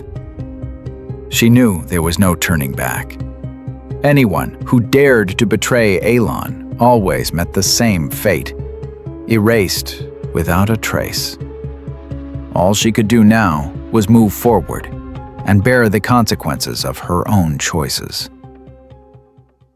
2 months later, an envoy from Altia arrived to meet Elon. With deep respect, he announced that he had come under the orders of Duke Altia. The servant presented an intricately carved box. Standing beside Elon, Evan's eyes widened in awe the moment he saw what lay inside. a bottle of Cernak's wine, a legendary wine worth thousands of gold. Elon was momentarily stunned. He had never imagined he would see such an item with his own eyes. He unfolded the letter enclosed within the box. As he read it, he immediately realized that the sender was not the Duke himself, but the youngest daughter of the Altia family, Loria. Confusion crossed his face. He couldn't understand why she would send a gift of such immense value, and a faint sense of guilt surfaced as he recalled how he had once refused to help her. Elon then asked the envoy whether the gift was truly meant for him. The man bowed respectfully and nodded, explaining that the Duke himself had prepared the wine and ordered it to be delivered directly into Elon's hands. Hearing that, Elon was stunned. Only then did he realize Loria's youngest daughter had now become the new Duke of Altia. The focus shifted to Loria, who was buried in her work. She leaned over her desk, then straightened her back with a quiet groan of fatigue. The past 2 months had felt like a relentless storm. After her father succumbed to illness, she was proclaimed the next Duke Altia, a position she had never even been allowed to step close to before, let alone claim. Although the sudden deaths of all her siblings shook the territory, Loria escaped suspicion thanks to her alibi at the night banquet. She still remembered the moment her own secret organization had been crushed by her siblings' hands. By the time she returned home, she had already lost everything. A chill crept up her spine as she realized how perfectly Elon had taken advantage of that opening. Back then, Elon had rejected her request in public. And yet, after that, everything was resolved with unsettling precision, as if it had all been planned from the start. Loria couldn't help but wonder how far that man's reach truly extended. She hadn't even informed him of her father's death, yet Elon had already moved ahead of her. From that moment on, she understood. Elon needed Altia for his own designs. Even after consolidating every underground organization within Altia, her power still fell short of that mysterious man's influence, which meant Elon wasn't seeking strength. What he wanted was something else entirely. The reputation of Altia, the great name that ruled the political world from the shadows. Loria lifted her gaze to the portrait of her father hanging on the wall and drew a deep breath. She resolved to focus on her new responsibilities, convinced that her savior would contact her again soon. Quietly, she hoped the gift she had sent would be enough to please him. The focus shifted to Elon's room, where the envoy from Altia had just taken his leave. While Loria regarded Elon as her savior, the man himself was anything but at ease. The woman who had once lived under constant threat had suddenly become Duke Altia. To Elon, something about the entire situation felt deeply wrong. Time passed in a blink. Several months slipped by, placing them 5 years before the beginning of the original story. Evan came running down the corridor, calling out to Elon as his voice echoed through the halls. He wanted to confirm whether his master had officially become a count yet. Elon turned to him casually and replied that not yet, but starting next year, he would be able to use the title legitimately. In his thoughts, Elon muttered that becoming a count sounded like more trouble than it was worth. Still, there was nothing to be done. Even so, he felt cautiously optimistic. Once he got used to it, things would probably become easier. Behind his flat expression, Elon did enjoy the many privileges that came with noble status. Evan then handed him a sealed letter. "A letter from Utia." Elon accepted it and, with quiet curiosity, asked whether Evan had found any information about Leo's killer. Evan shook his head. Not yet. However, he added that the Intelligence Guild had begun their investigation. If all went well, Elon would soon receive their latest report. As soon as they reached the library, Evan finally gathered the courage to ask whether Elon's true goal was to find Leo's killer and take revenge. Elon fell silent for a moment, his thoughts drifting. He felt that the drastic differences he was sensing now might be the result of his own interference with the flow of this game. After some reflection, he answered calmly that he simply wanted to be prepared for the worst possible outcome. Hearing that, Evan smiled faintly. To him, those words made Elon sound every bit like a true count. Letting out a long breath, Elon opened the letter from Utia, his curiosity undeniable. In it, Utia asked how he had been and reassured him that everyone at the orphanage was doing well, just as always. Deas had become skilled at handling puppets. Xialong often played with friends. Rene remained quiet, but diligently worked on crafting things. And Radan had recently taken a liking to gardening. After finishing the letter, Elon stared at it for a long time. He realized that these monthly letters from the orphanage had become a warm routine for him. Even though he couldn't meet them in person, reading about the children's growth brought a gentle smile to his face, as if he truly had become their father. After dwelling on those thoughts, Elon asked Evan about the children's approximate ages. Evan was momentarily taken aback by the unexpected question, then replied that they would soon be reaching adulthood. In fact, some of them had already left the orphanage to live independently. He added that most of the children Elon had once saved were now at that age as well. At the end of the letter, Elon read a series of warm words of gratitude from the 5 people he had always worried about, the ones once known as the 5 deadly sins. After hearing Evan's explanation, Elon fell silent for a moment, before quietly saying that it was probably time to let them go. Evan looked at him in surprise and asked softly whether he was truly sure. After all, it had been Elon himself who chose those children to be raised under his personal care. Elon answered calmly that it was no longer necessary. They had grown up, and now it was time for him to think about each of their individual futures. In his heart, Elon murmured that since he had already ensured they would never again rise as the deadly sins of the past, they were now free to live their lives on their own terms.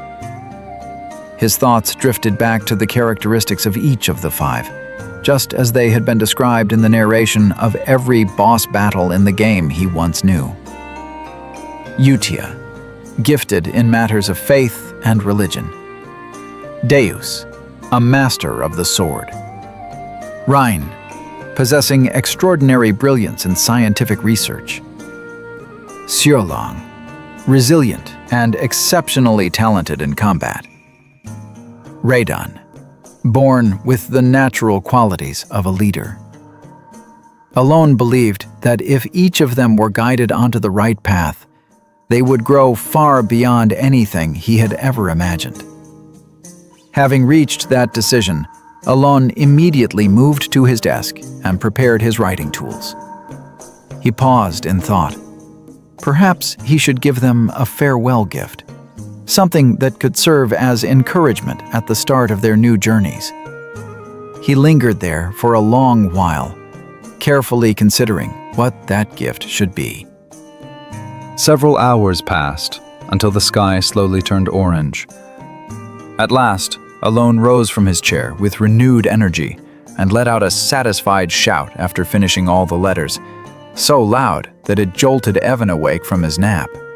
With drool still clinging to his cheek, Evan hurriedly took his leave to deliver the letters. Meanwhile, Elon merely smiled faintly, hoping that one day he would receive an unexpected bonus from the investments he had sown. Through those letters, he urged his children to reveal their talents to the wider world. In time, the letters finally reached Utia. She immediately gathered her companions and announced that a new order had arrived from the Great Moon. This time, each of them had been given a different assignment.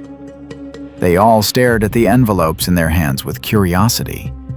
Some wore looks of quiet intrigue, while others could not hide the excitement spreading across their faces. Before anyone opened their personal letters, Yutia reminded them of an important rule. Before unsealing the final letter, they had to read every preceding one first. She emphasized that the commands of the Great Moon always required understanding on a higher level. At those words, Seolong's eyes immediately lit up with excitement. After all, until now, only Yutia had ever been permitted to read the Great Moon's letters. Yutia explained that since the Great Moon was now issuing orders to each of them directly, it meant Great Moon had decided that every member must read all the letters that had been sent before. She then opened the first letter, which read, "How have you been lately? It seems you've gathered quite a few talented companions. If you ever need anything, just let me know." After hearing it, Seolong and the others looked confused, wondering if that could really be considered an order at all. Rhine, in her usual flat tone, assumed it was nothing more than light small talk with no hidden meaning. Seeing their reactions, Yutia let out a small chuckle. She explained that the Great Moon had always concealed its commands beneath casual conversation from the very beginning. She then showed them the letters that followed. After the greeting letter, the first true order appeared. Great Moon designated assassination targets, laid out mission instructions, and commanded the Blue Moon organization to report the situation immediately afterward. Another letter stated that Great Moon had fully entrusted Blue Moon to Yutia, while also emphasizing that Great Moon had personally chosen each and every one of them. With visible enthusiasm, Yutia broke down the meaning behind each letter for her companions, making sure no detail was overlooked. At last, Deas grasped the pattern. He surmised that the letters had been deliberately structured that way to prevent information from leaking outside. Yutia nodded in agreement, adding that for this very reason, they had to understand every order precisely and carry out their missions without a single mistake. Deas suggested that they should meet the Great Moon in person, or at the very least, use communication magic. Raiden agreed, arguing that if their greatest fear was information leakage, then relying on letters was far more dangerous. Hearing their suggestions, Yutia's gaze abruptly turned flat and razor-sharp. In a calm yet unwavering voice, she reminded them that regardless of personal opinions, they were all required to follow the Great Moon's orders, without exception. Faced with the icy resolve in her expression, Deas shuddered slightly, captivated by the unshakable conviction radiating from their leader. Just as Deas was about to speak again, Seolong suddenly exclaimed cheerfully, urging everyone to open their individual letters. At once, they broke the seals and read their contents carefully. Deas discovered that he had been ordered to head to Caliburn, the land of knights. Seolong, on the other hand, slumped dejectedly upon seeing the word colony written in his letter, openly admitting that he hated deserts. Raiden received orders to go to Raxus, while Rhine was directed to Larthania, the infamous city of labyrinths. As for Yutia, the bloody queen herself, her destination was the Holy Kingdom of Rosario. Wearing a gentle yet commanding smile, she ordered her companions to carry out the missions assigned in their respective letters. Deas admitted he couldn't understand why the Great Moon was sending him to become a knight. Seolong added that the Great Moon had instructed them not to worry, assuring them that support would still be provided. Rhine mentioned that the Great Moon had even informed them of the locations of their rewards. Radan concluded calmly that whatever awaited them, everything would become clear once they arrived at their designated destinations. Seeing her companions begin to grasp the meaning behind the orders, Yutia reinforced the final message. Unless the Great Moon personally permitted it, the name Blue Moon was never to be spoken. Anywhere. Beneath the blazing sun hanging high above the orphanage, the 5 great sins quietly departed the place they once called home, stepping toward new lives shaped by the great moon's will. 3 months passed.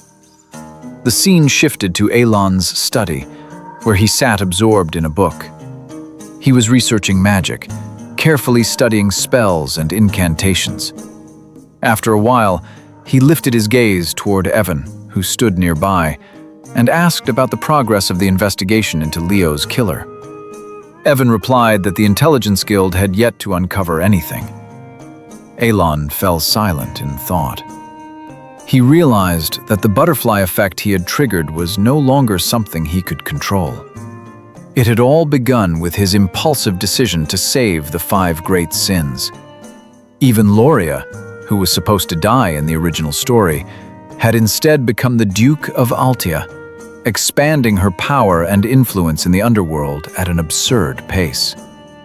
After weighing the situation, Elon finally instructed Evan to halt the investigation into Leo's murderer. In his mind, this was clearly a case where ignorance was safer than knowing too much. In the game, no one could escape the Intelligence Guild's web. But this was reality. The deeper he dug into matters he was never meant to touch, the worse the outcome might ultimately be. A sense of unease crept over Elon. If his preventive measures against unforeseen events were instead leading others to their deaths, then all of his efforts would amount to nothing. He also understood one thing clearly. An organization of that scale would not harm him as long as he did not interfere in their affairs.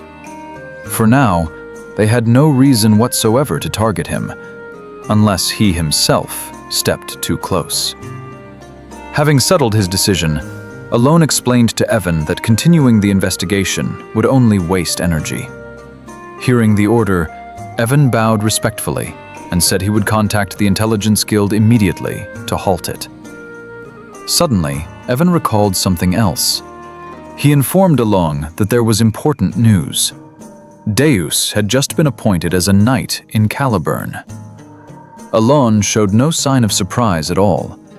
He merely offered a quiet word of thanks, his tone flat, as if he had anticipated this outcome from the very beginning. Another 3 months passed. Once again, Evan arrived with fresh news. This time, far more shocking. He reported that Deas had formed his own Knight Order. Elon could not conceal his surprise. If that information was true, it meant Deas had reached at least the expert level, or perhaps gone beyond it. He found it astonishing. Not long ago, Deas had only just been knighted, yet his growth had already become this drastic. Evan added that people everywhere had begun talking about the achievement. Some were saying that the world might witness the rise of a 5th Master Knight in less than 10 years. Elon pictured Deas in his mind and muttered that if Deas had truly become a Master Knight, then what Evan meant must be the title Sword of Caliburn. Evan replied with open admiration, admitting that Deas truly possessed extraordinary talent. Another 6 months passed, marking 1 full year since the 5 great sins had left the orphanage. While Elon was buried in his duties as a count, Evan arrived with new information.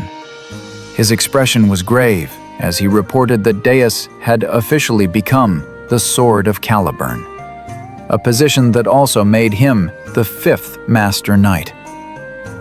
Elon froze in shock. He immediately asked how it was even possible for Deas to reach the rank of Master Knight, considering that only sword masters were supposed to surpass that threshold. After all, Psychedelia, a sword master, was a superhuman who had broken through the limits of blade aura and awakened a unique ability known as derivation.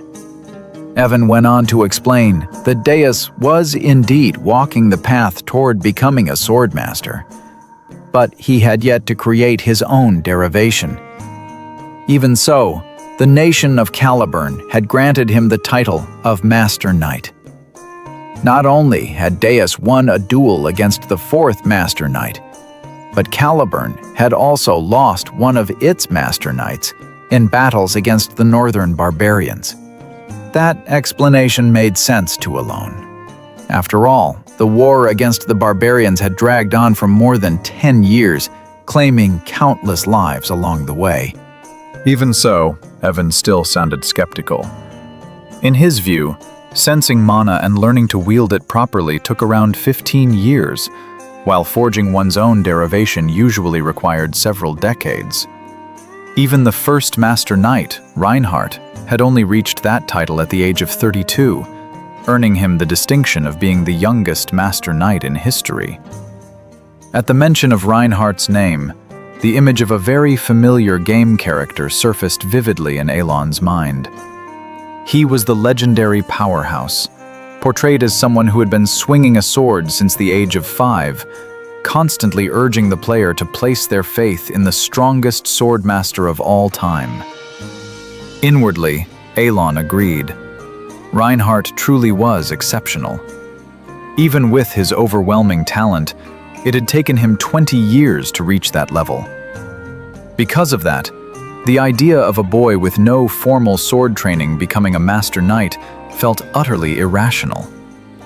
Still, Alon quickly brushed aside his doubts. If Deas simply waited for his derivation to awaken, then in the end, he might even surpass Reinhardt as a true swordmaster.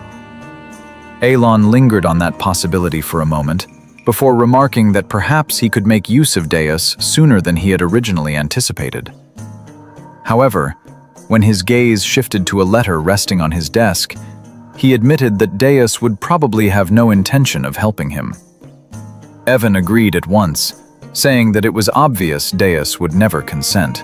For an entire year, Alon had received letters only from Utia. In those regular letters sent from the Holy Kingdom, she always wrote about the growth and progress of the 5 great sins who had been raised together under her care. Reading each line, Alon felt as though they were still connected. Although the 5 children had never once seen his face, at the very least, they were able to express their gratitude for the gifts he had sent them. Still, the fact that he had never received even a single return gift left Alon feeling faintly disappointed. Plaque. He slapped his own cheek, snapping himself out of it. He should be grateful. After all, the 5 great sins had not gone on to destroy kingdoms after reaching their full potential. Letting out a slow breath, Alon muttered that as long as they were safe and well, that alone was enough to make him happy. The scene then shifted to the capital of Caliburn, the heart of the Kritham region, where high-ranking nobles resided.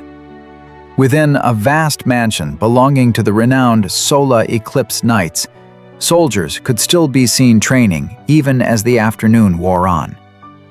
Inside one of the rooms, a man stood quietly by the window, gazing outside.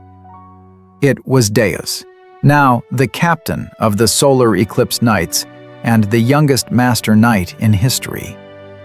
From where he stood, Deas watched a young girl walking alongside her escort. She looked up, beamed brightly, and cheerfully called out to him as her older brother. The man, who was usually known for his cold demeanor, let a gentle smile slip through before hastily clearing his throat, a faint blush creeping onto his cheeks. In his heart, Deas murmured to himself, recalling that a full year had already passed since he left the orphanage. Even now, those memories made his face burn with shame.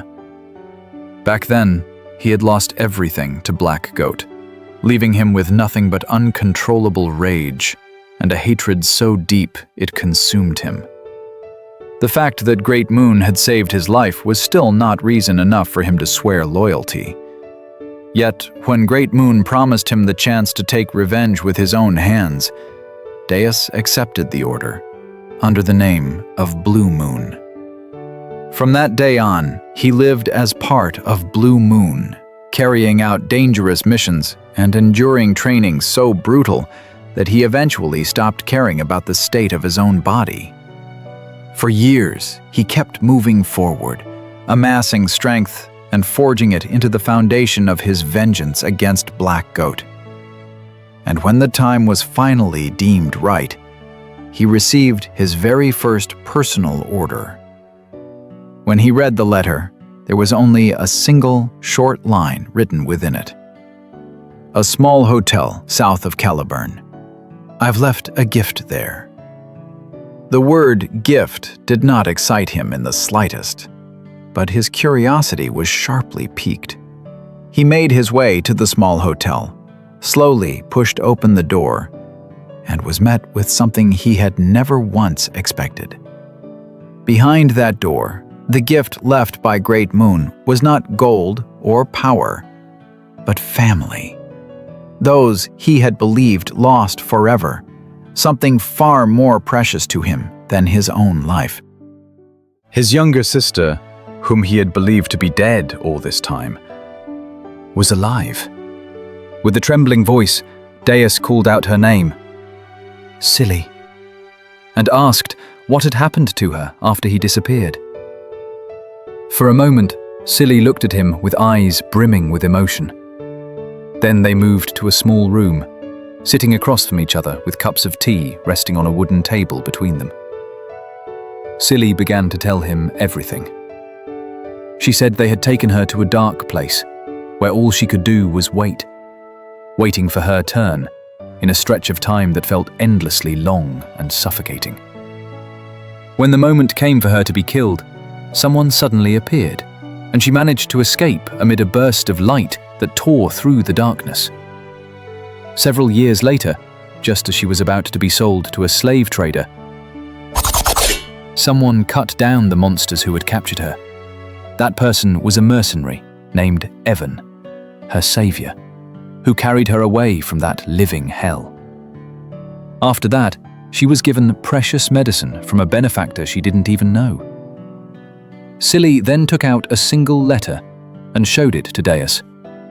Written inside were the words, I will continue to send medicine and my support.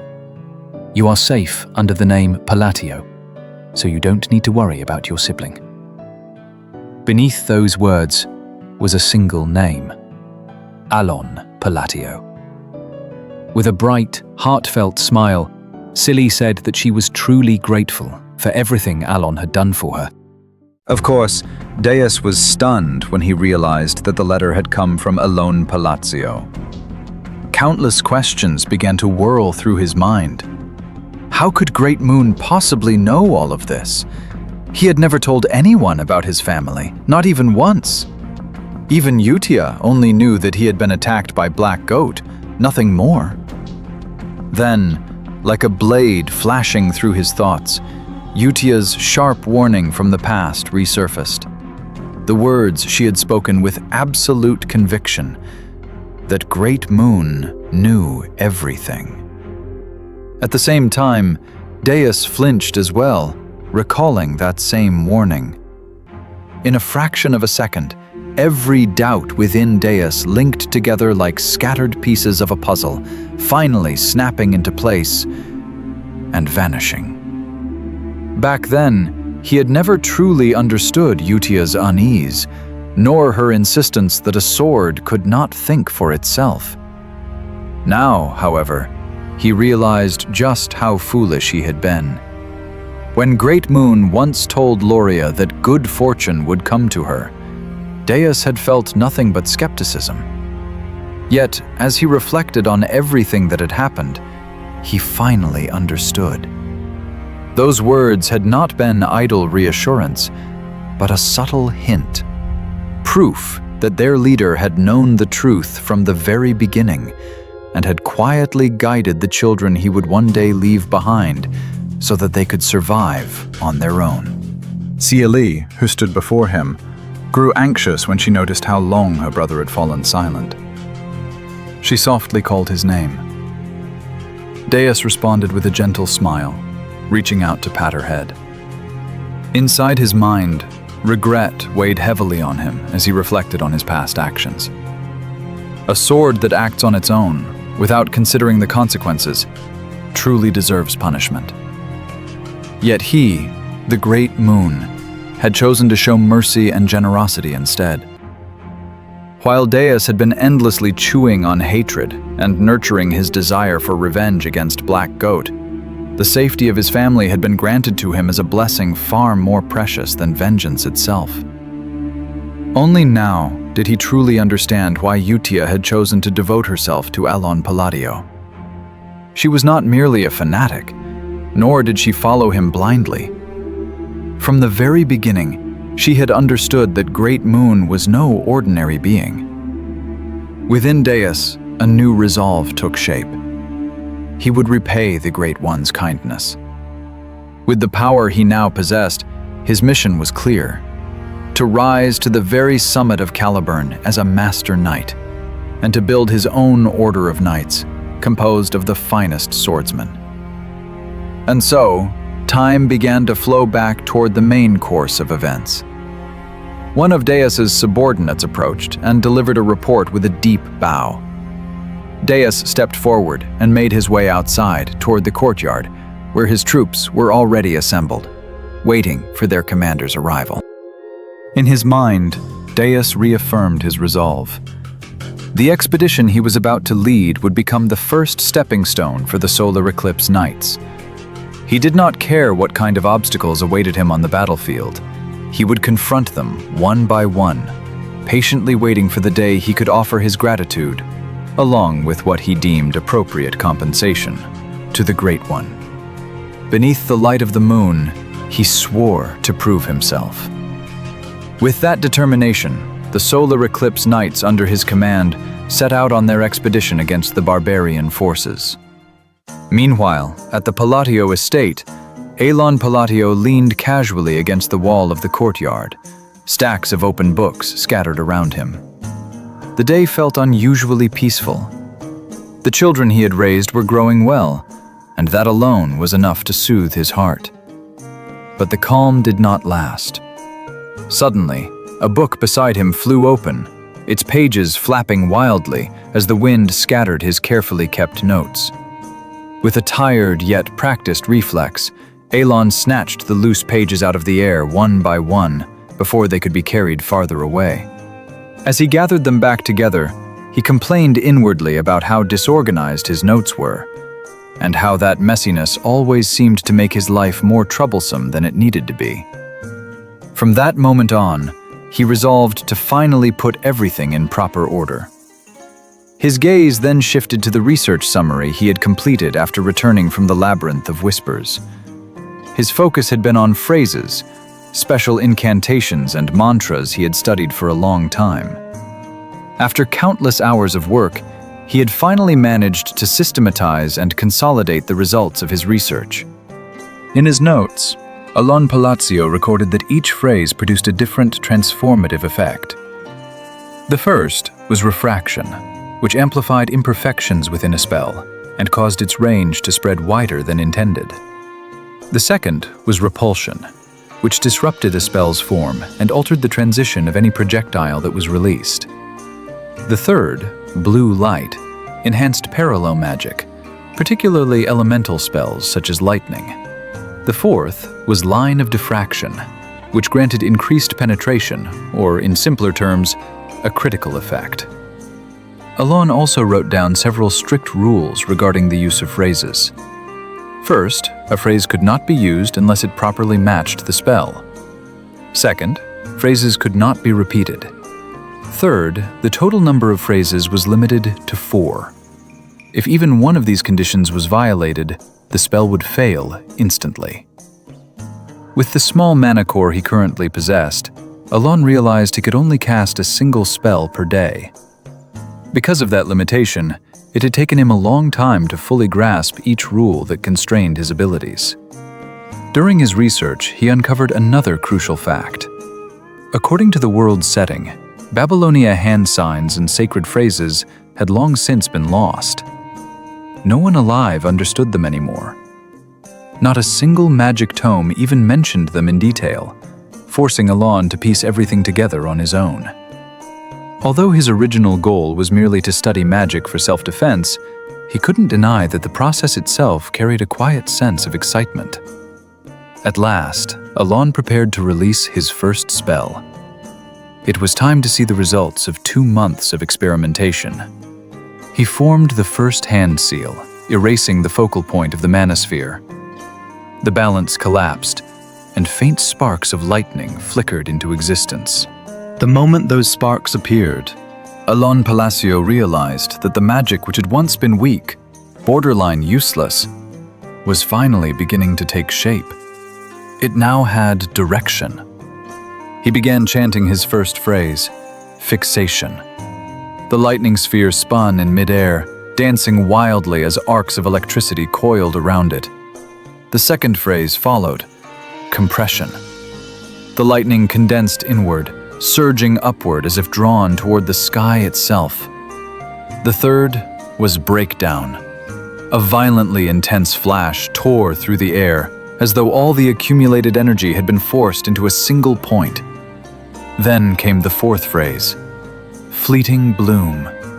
The gathered lightning began to blossom outward, and Alon swung his arm, guiding the overwhelming power with the phrases he had refined over months of study. From the heavens, a colossal bolt of lightning crashed down, striking the ground and obliterating the tree before him with a deafening roar. As he watched the aftermath, Alon fully grasped just how critical the order of magical phrases truly was. He vividly recalled how, in the past, attempting to use breakdown at the very beginning had caused the spell to fail instantly. While he was still lost in thought, a sharp gasp sounded behind him. Alon turned swiftly. Standing there was Kalia, accompanied by a man who had witnessed the entire demonstration. Both of them stared wide-eyed, their breath caught in their throats as the same 2 words escaped their lips. Origin magic. Alon froze, utterly confused by Kalia's sudden appearance in his residence. Meanwhile, the man beside her shuddered visibly, his body trembling as he processed what he had just seen. Witnessing someone wield origin magic was proof of power on an entirely different level. Magic that signified the caliber of a 7th circle mage. Of course, Alon himself was equally stunned by the word origin. He had never imagined that his magic, once so weak it was nearly useless, could evolve to such a lofty level. Silence fell over the courtyard at once. Confusion lingered in the air, leaving the 3 of them simply staring at one another, unable to speak. Not long after, Kalia and her companion were escorted into the Palatio family's reception room. In her heart, Kalia clearly understood the 2 reasons she had come here. First, Alon Palacio possessed a card capable of dealing a decisive blow to Zenonia. That fact alone made him a threat she could not afford to ignore. She needed to personally confirm Count Palatio's intentions. There could be no room for misjudgment in a situation this fragile and dangerous. The second reason was no less important. She needed to identify the mysterious organization protecting the Palacio family, the force that granted Alon control over the entire territory. Yet what she had witnessed today far exceeded her expectations. Never had she imagined that the arrogant mage seated beside her would be reduced to trembling in fear, simply from witnessing a single lightning explosion created by Alon. The figure standing beside Kalia was Viankle, a 5th-rank mage who had once been expelled from the magic tower for conducting inhumane experiments. Known as a man capable of wiping out an entire battalion with ease, he had always looked down on others, even Kalia herself, despite having supported her for many years. Yet this time was different. Kalia sensed a faint trace of fear radiating from him. She had never seen Viankle in such a state before, to the point that she found herself wondering whether the magic she had witnessed earlier truly was origin magic. When the door opened, Kalia turned sharply, her breath hitching for a moment. Alon entered the room with calm, measured steps, his movements steady as though untouched by the tension saturating the air. He walked closer and stopped in front of them. In a flat tone, Elon asked what business had brought them to the Count's residence. Soon after, Elon was seated across from the two of them, engaged in a serious discussion. Kalia offered an apology for the sudden visit and for their improper conduct. Carefully choosing her words, she explained that she had lost her way while trying to locate the Count. Elon replied that he would not take offense at that. However, he made one thing unmistakably clear. What he had used earlier was not origin magic. If it had to be ranked, its power was no more than that of a second-rank spell. Kalia responded that any mage with sufficient perception would feel it, that the magic in question did not truly possess a concrete function, nor a form stable enough to be called complete. In his mind, Elon muttered that the magic truly was useless, ineffective for both defense and offense. It was nothing more than an experimental byproduct that had coincidentally resulted in a large explosion. Hearing Elon's words, which only made the atmosphere grow heavier, both Kalia and Viankel felt anxiety creep into their chests. They understood all too well that Elon had just delivered a subtle warning. Whatever they had witnessed today was something that should never be spoken of to anyone. In a faltering voice, panic barely concealed, Viankel admitted that it seemed he had misjudged the situation. Kalia glanced at him in confusion, surprised to see Viankel display such deference, something he almost never did. Noticing the shift in Viankel's attitude, Elon murmured that this was good, feeling slightly relieved. He nodded, then asked them, now that the misunderstanding had been cleared up, what their true reason for coming was. Kalia explained that they had merely been in the Palazzo territory on other business and had wished to pay their respects to the Count. Elon pressed once more, asking if there truly was no other pressing matter. Kalia answered that there was not. Elon then stated that, unfortunately, he had work that required his immediate attention, and thus could not spare much time for further conversation. Kalia rose from her seat, saying that she fully understood. She thanked him for allowing them this brief meeting, and politely took her leave. Before Kalia could fully turn away, Elon offered a brief piece of advice. If what she needed was someone to talk to, it might be better for her to visit Duke Altia. He had a hunch the two of them would get along surprisingly well. Kalia continued to look at Elon with lingering unease, yet she maintained her composure and grace. After a short pause, she replied that, having heard his suggestion, she might indeed pay the Duke a visit. Elon and Evan then escorted Kalia and her entourage to the front gates, where the Zenonia family's carriage slowly departed from the Palazzo estate. With a tone of genuine confusion, Evan asked why the Zenonia family, a Western house whose reputation had already been ruined, would choose to come all the way to Palazzo. Elon answered flatly that he had no idea. There was nothing that came to mind that could explain such a decision. Yet, in his own thoughts, Elon felt a headache brewing. He grumbled inwardly that this was truly going to become a problem. If rumors spread that he had used origin magic, those who thirsted for power would undoubtedly swarm toward him, harassing him without end. More than that, Elon hoped Kalia would understand the subtext of his words. In his view, there was not the slightest reason for Zenonia to approach Altia, their rival in the underworld. Whatever the motive, he sincerely hoped that troublesome family would stay far away from him. The focus then shifted to the carriage carrying Kalia. Inside, she sat facing Viankel. Kalia opened the conversation in a low voice, laced with caution, asking whether the magic Count Palacio had used earlier was truly an origin. Still drenched in sweat, The fear in his eyes not yet faded, Vienkel answered quietly that it was not. Kalia pressed further, asking why his reaction had been so extreme if that was the case. Vienkel let out a trembling breath before explaining. Origin magic, as he understood it, was a power that drew the laws it created onto an immutable canvas of absolute principles, a privilege reserved only for high-tier mages. But Count Palacio was different.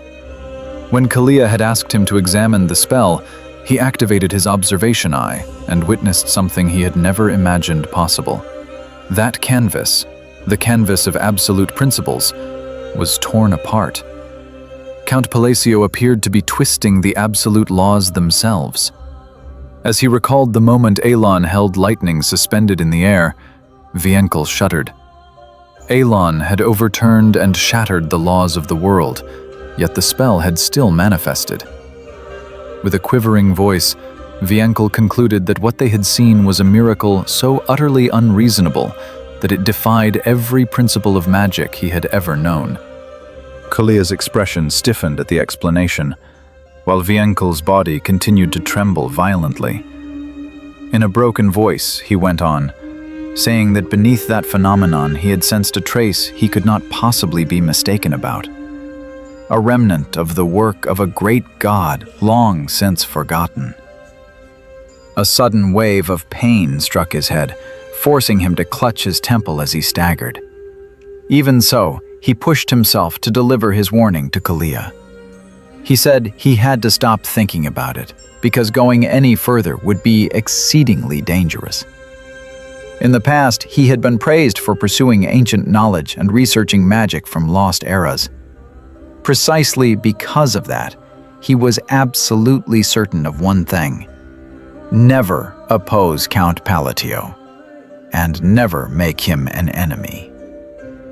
Kalia let out a breath and smiled bitterly, recalling the advice Elon had given her earlier. She murmured that there was no point in trying to understand Count Palatio's intentions. Perhaps he was right. Perhaps it really would be better for her to visit Duke Altia. Now, she felt she had truly become nothing more than a single piece on Elon's game board. 5 months later, 2 years after the children had left the orphanage, the moment Evan entered the room, Elon immediately called out to him and asked for the latest news, especially anything concerning the children. Evan replied that he had no news about them, but he did bring word of an alliance that had been formed between Count Zenonia and the family of Duke Altia. Elon was utterly stunned. Cold sweat instantly soaked his face as he questioned how it was even possible for two pillars of the underworld to unite. Evan nodded and explained that this was simply the way the underworld operated, something utterly unpredictable, hidden from the eyes of outsiders. Still, he assured Elon that the information was completely reliable. Inside, Elon was genuinely at a loss. He felt that he had done everything he could to raise those little sinners, and yet now a shadowy alliance this insane had suddenly emerged. For a fleeting moment, he even wondered whether the kingdom of Asteria itself might collapse because of it. To him, that seemed impossible. And yet, he could not stop himself from thinking back to Kalia, and whether she had truly taken his offhand words that day to heart. The suggestion that she visit Duke Altia. Of course, Elon had never imagined that Kalia would actually go through with it. He muttered to himself, convincing himself that the alliance was probably nothing more than a temporary cooperation. With Kalia's cold, arrogant, and utterly unpredictable nature, an alliance like that could never last long. Even so, the shadow of the worst possible outcome lingered in his mind, urging him to prepare, if only as a precaution. In front of Evan, Elon forced himself to remain calm, though his thoughts continued to churn as he began writing a letter. The letter contained an apology to Kalia, in case he had come across as rude or emotionally inept during their brief meeting. He chose his words carefully, weaving them together so that the intent of his apology would be conveyed, subtly, yet unmistakably. After finishing the letter for Kalia, he handed it to Evan, saying that he was entrusting everything related to the letter entirely to him. Hearing that, Evan responded with a firm nod, stating that he would deliver the message to Lady Zenonia through the Mercenary Guild, while continuing the operation to search for the children's whereabouts. Elon then read the letters that had arrived from Utia and murmured softly, wondering what Radan and Solong were doing at this very moment.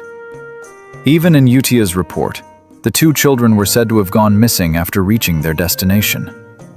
Anxiety slowly crept in, making Elon question in his heart whether Solong was truly all right. If they followed the clues written in the letter and found the intended reward, they should be able to become symbols among rank 1 fighters, perhaps even rise to the position of a Baba Yaga. Elon's thoughts were then drawn to a certain item, essence of the Gone Main tribe, a piece of equipment in the form of golden gauntlets that radiated a sharp aura. When equipped, the item increased the chance of a critical hit by 20%. According to the item description in the game, if Solong were to obtain that item, she would not become a sinner. Instead, she would become a wolfkin. Recalling that item description, Elon murmured to himself once more. He had already informed Solong about the hidden treasure that could be used as emergency funds when circumstances grew dire. With the extraordinary talent the girl possessed, she should be able to survive. After all, the land she was in now was a place where one could seize the world through sheer strength alone. And Solong had the potential to do exactly that. The scene shifted to the desert region, Colony. Somewhere within a cave carved into the side of a hill, dimly illuminated by pale moonlight, a young girl moved deeper inside with light steps, careful yet steady. Solong raised her hand in pure delight, declaring that at last, the long trial she had endured was truly over. Her gaze fell upon her own palm, upon the golden gauntlet now tightly wrapped around her wrist.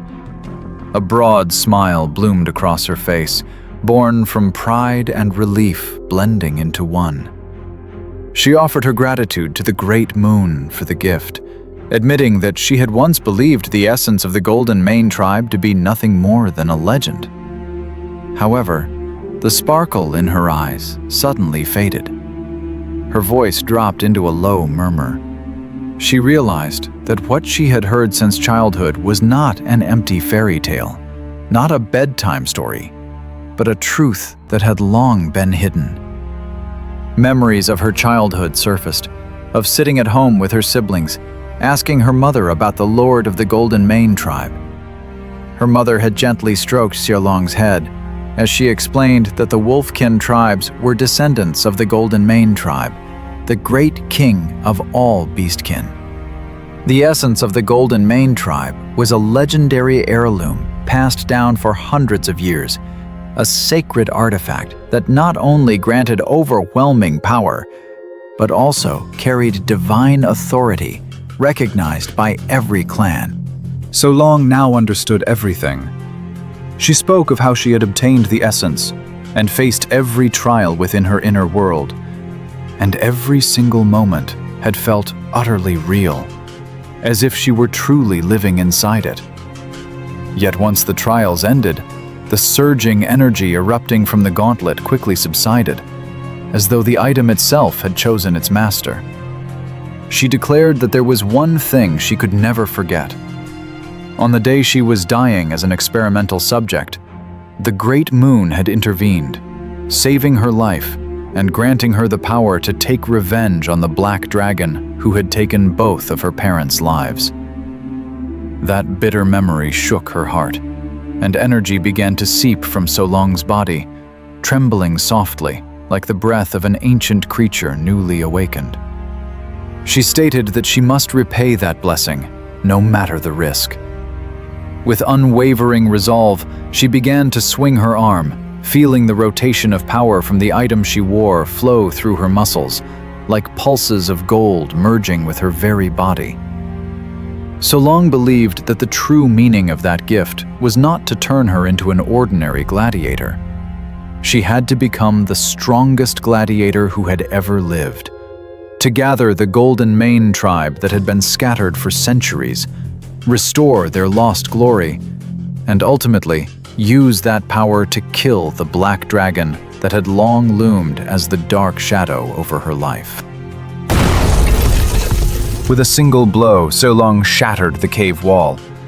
Dust and fragments of stone exploded outward as she stepped through the newly opened hole, her body bathed in the cold glow of moonlight.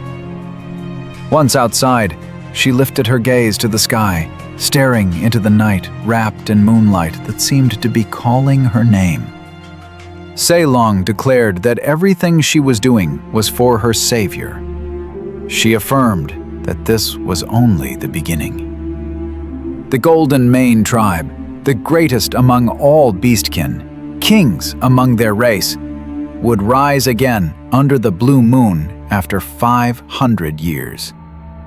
As that resolve echoed within her, even the desert wind seemed to stir, drawn by the weight of her ambition. The narrative then shifted to a room where Alon and Evan were in conversation.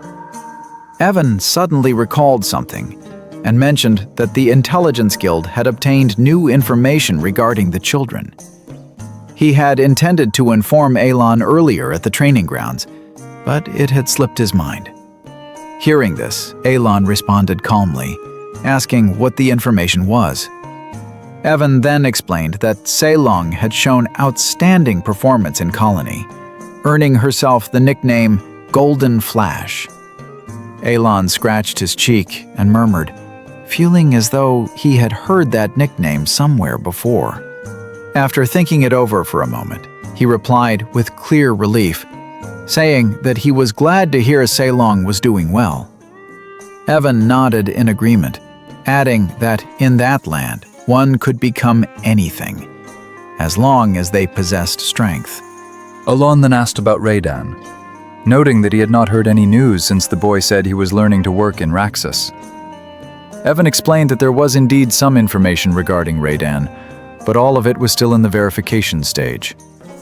Alon merely murmured softly, accepting the explanation, then asked again whether Evan was not supposed to be busy at the moment. The question made Evan tense up instantly. He replied nervously, asking why Alon was suddenly looking at him like that, and insisted that he had already carried out everything he had been instructed to do. However, Alon's next words made Evan jolt. Alon reminded him that he needed to prepare, as the journey to the magic tower would take at least 1 month. Startled, Evan responded reflexively, admitting that he had never heard anything about such a magic tower. Alon touched his chin, looking puzzled as he said that he might have forgotten to tell Evan. Evan simply let out a sigh, as if already accustomed to dealing with things like this. Still, he could not believe the length of the journey. According to him, traveling to the Green Magic Tower would only take 1 week. Alon then explained that their destination was the Blue Magic Tower, not the green one. Upon hearing that, Evan immediately understood, since the Blue Magic Tower was located near the Labyrinth City, and the distance truly was far. After the conversation ended, Evan left the room, stating that he would begin making preparations at once. Once Evan left, Alon immediately lay back on the sofa and let out a long sigh. In the near future, he would have to remain inside a carriage for an entire month, and just thinking about it already made his body feel weary. But he had no choice. The item that could help repair his small mana hole existed only in that place. Alon lay there, propping up his head. A faint sense of nostalgia surfaced as he recalled the Labyrinth City he was about to visit. Back when he was still inside the game, he had spent an enormous amount of time grinding in that city. The Labyrinth sat at the very center of the city, marked on the map as the primary level grinding area in the game Psychedelia. players could obtain high-quality items by leveling up and pushing through its deepest layers. Yet, despite countless players entering and leaving the labyrinth every single day, not one of them had ever reached its very end. Someone once claimed to have broken through to the 150th floor using cheats. Even so, other players continued to complain to the developers because the deeper one went, the number of floors kept increasing and the labyrinth grew more and more insane. So much so that it was impossible to imagine what the labyrinth on the 150th floor even looked like. Just like in the game, relics and artifacts could always be found there. Because of that, the job of official magic appraiser had become extremely popular and was considered a profession that guaranteed a comfortable life. Rhine herself had once mentioned that she would soon take the exam to become an official appraiser. With the natural talent she possessed, Alon was confident that Rhine would pass the test without any real difficulty. Even so, Alon still felt that the gift he had given to Rhine was too little compared to what he had given the others. All he had provided was equipment for item appraisal. A thought crossed his mind that he should send additional support later on if the gift proved to be insufficient. The focus then shifted to Larthania, a city ruled by no one. It was a hub for explorers and mercenaries, its southern district packed with endless rows of buildings and shops. Among those countless stores, one could find a secret appraisal shop known as Merd. The shop had quietly gained fame through its unique services, catering mostly to nobles and A-rank explorers, some of whom were even the lords of Larthania themselves. Now, we step inside the shop called Merd. A man could be seen arriving with an item, waiting as the appraisal process was carried out. A masked shop attendant appeared and announced that the appraisal was complete. He then explained that the item was capable of igniting flames using mana. The attendant added that it was a relic that could be imprinted, and with only a small amount of mana, the flame produced by the item could be sustained for at least 1 hour. Upon hearing the explanation, the man smiled in satisfaction. He judged that the item's efficiency was now far better than before. With a polite word of thanks to the shop attendant, he then left Merd with light steps. The focus now shifted to the shop attendant inside his private room. He slowly removed his mask, and as the cover was lifted, the true figure behind it was revealed. Rhine. She glanced toward the shelf behind her, then picked up an item while murmuring that this one could be given an imprint as well. In her thoughts, Rhine explained why Merd, despite being tucked away in a corner on the outskirts of the city, had managed to gain such extraordinary fame. It was all because of imprint, the rare ability that very few appraisers possessed. Rhine then entered the innermost room, where a single item was placed. It was a gift from the Great Moon. With a small smile, she recalled the moment when the Great Moon had first asked her to become a magic appraiser. At the time, she had not understood the reason at all. All she knew was the true identity of the Great Moon as Palon's companion from the era of the Great Forgotten Gods, and the grand objective of erasing the Black Goat. Even so, Rhine could not comprehend the connection between the order she had received from the Great Moon and the mission to eliminate the Black Goat. More than that, the Great Moon had even instructed her to go to the labyrinth city, Larthania, simply to become an appraiser. That question had continued to haunt her. What did becoming an appraiser have to do with killing the Black Goat? Everything finally became clear when she saw the gift itself. An item called Eye of the Stalker, an artifact capable of appraising items instantly within a certain mana limit, as though it had been created specifically to strengthen the act of appraisal itself. The item lay atop the altar, shrouded in tightly wrapped cloth and bound by chains. Using her power, Ryan released the seal restraining it. The chains and protective papers cracked and snapped apart in an instant. Revealed was an artifact shaped like a golden eye, set at the center of a ring adorned with thorn-like ornaments resembling a crown, radiating a divine gleam. Once the seal collapsed, Ryan could sense that the imprint on the item had been unlocked. To obtain the power she needed to confront the Black Goat, she had to awaken the artifact in her hands, even though the process demanded special abilities and a sacrifice. Ryan extended the relic she had taken earlier, and the eye of the stalker emitted a gentle light that immediately imprinted itself onto the item. In an instant, the relic stack increased from 247 to 248. The relic in Ryan's hand had now received an imprint, drawing a faint smile to her lips. Now, she only needed to sacrifice 252 more to fully awaken the eye of the stalker. In her thoughts, Ryan explained that to enhance a relic's stats, the eye of the stalker would absorb something from the relic itself, essentially transforming the eye. However, the stack increase only reacted to certain high-grade relics. If the wrong relic were sacrificed, the artifact's stack would instead be lost. Even so, Ryan was not overly concerned.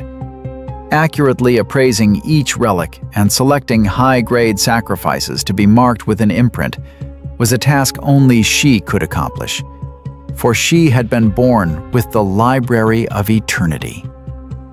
She hugged the golden-eyed artifact tightly, affirming that everything she was doing was for the sake of killing the Black Goat. Everything aligned with the will of the Great Moon. 3 weeks passed, and the focus shifted to the Blue Magic Tower. A horse-drawn carriage carrying Alon rolled closer to the massive structure. Upon arrival, Alon was greeted by the Deputy Tower Master, a woman named Fenya Crescine, a Sixth Circle mage.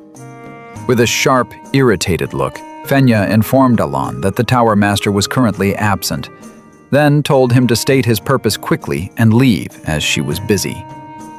Alon fell silent for a moment. In his mind, the woman's face felt strangely familiar from the main storyline. He realized that Fenya was still serving as Deputy Tower Master because the main plot had yet to begin. In the game, Fenya was a rare genius who would later reach the 8th Circle at a very young age and become Tower Master at just 20 years old. Alon glanced around, realizing that it wasn't only the magic tower that had grown vastly stronger. They had also monopolized the production of many essential items, placing their influence on par with the nobility. In Alon's view, the authority of a Deputy Tower Master, whose power surpassed human limits, had to be immense, making it clear that this matter would not be easy. Trying to remain calm, Alon introduced himself as Count Palacio and explained that he had come to discuss the time gate. Fenya, busy dealing with a stack of documents on her desk, told Alon to get straight to the point as she still had paperwork to finish. Alon's next words made Fenya pause for a moment. Alon stated that he could destroy the time gate. The time gate itself was a rift connected to a mysterious subdimensional space, appearing in locations with extremely high concentrations of magic and creating anomalies capable of causing massive destruction.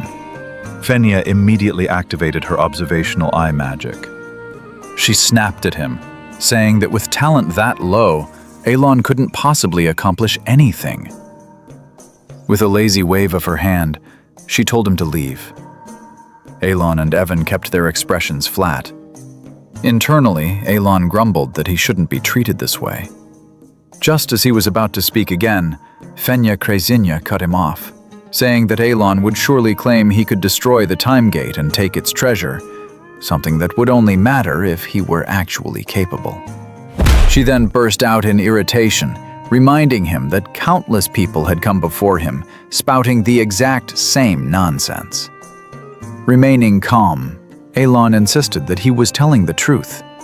He asked Fenya to show him the way to the time gate, saying he would prove it himself. In his mind, he felt unfairly accused, unable to understand why Fenya was being so stubborn and refusing to believe him. Fenya's tone softened slightly. She called out to Elon and said that she understood why he was being so persistent. He needed to overturn the public opinion that had begun to spread, the notion that the title of Count he held was nothing more than sheer luck after all of his siblings had died. Suddenly, a violent surge of magical energy erupted from Fenya's body as she continued. She declared that even if Elon wanted to reverse public opinion, that didn't give him the right to bring his personal issues into the magic tower and cause chaos.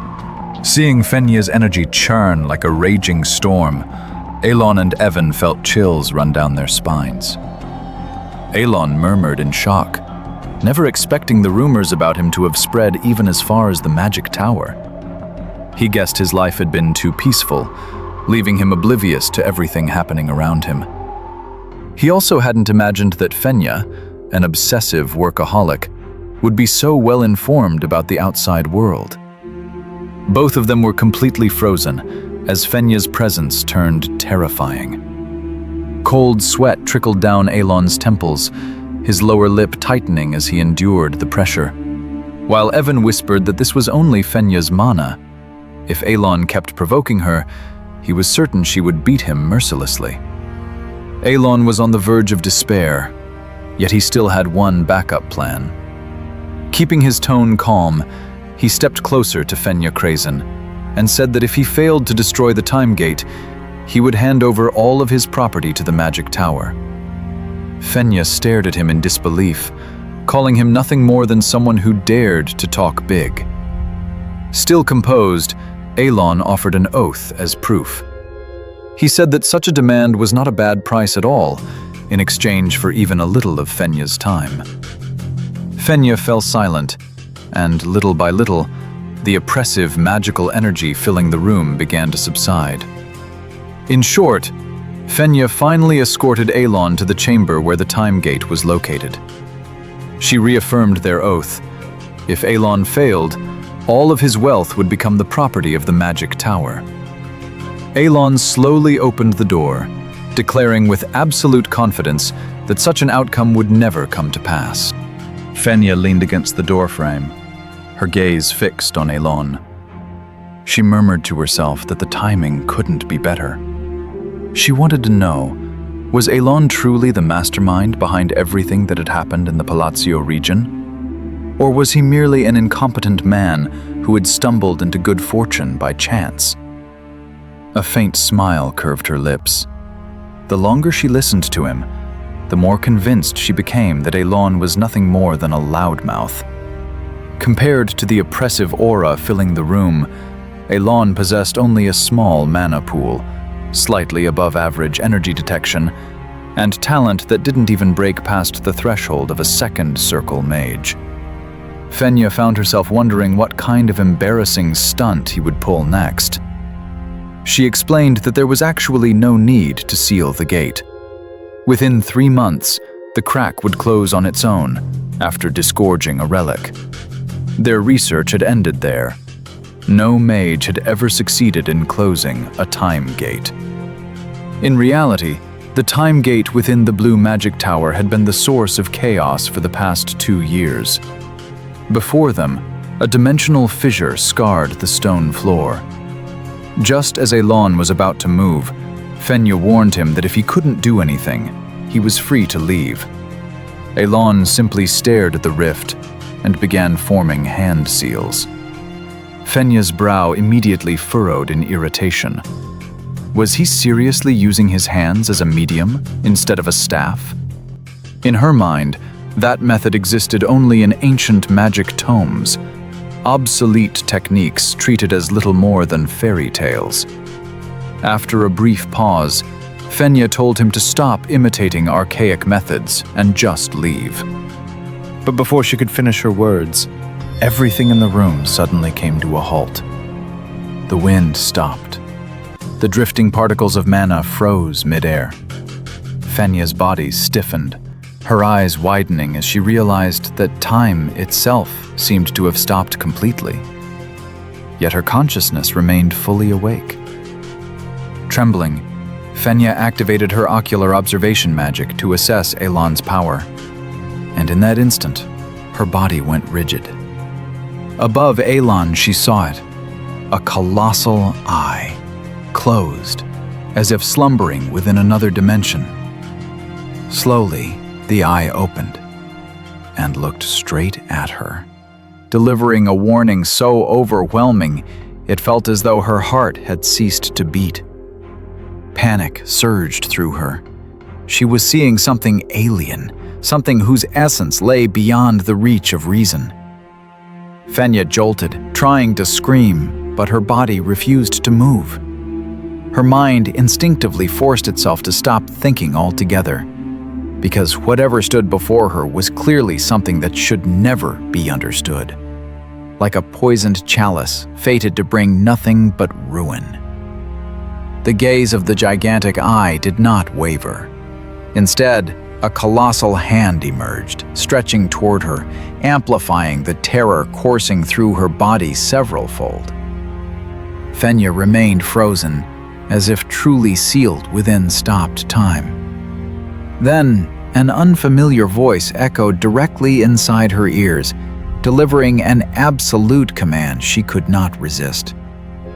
Sweat poured down her face as she accepted that undeniable order within her heart.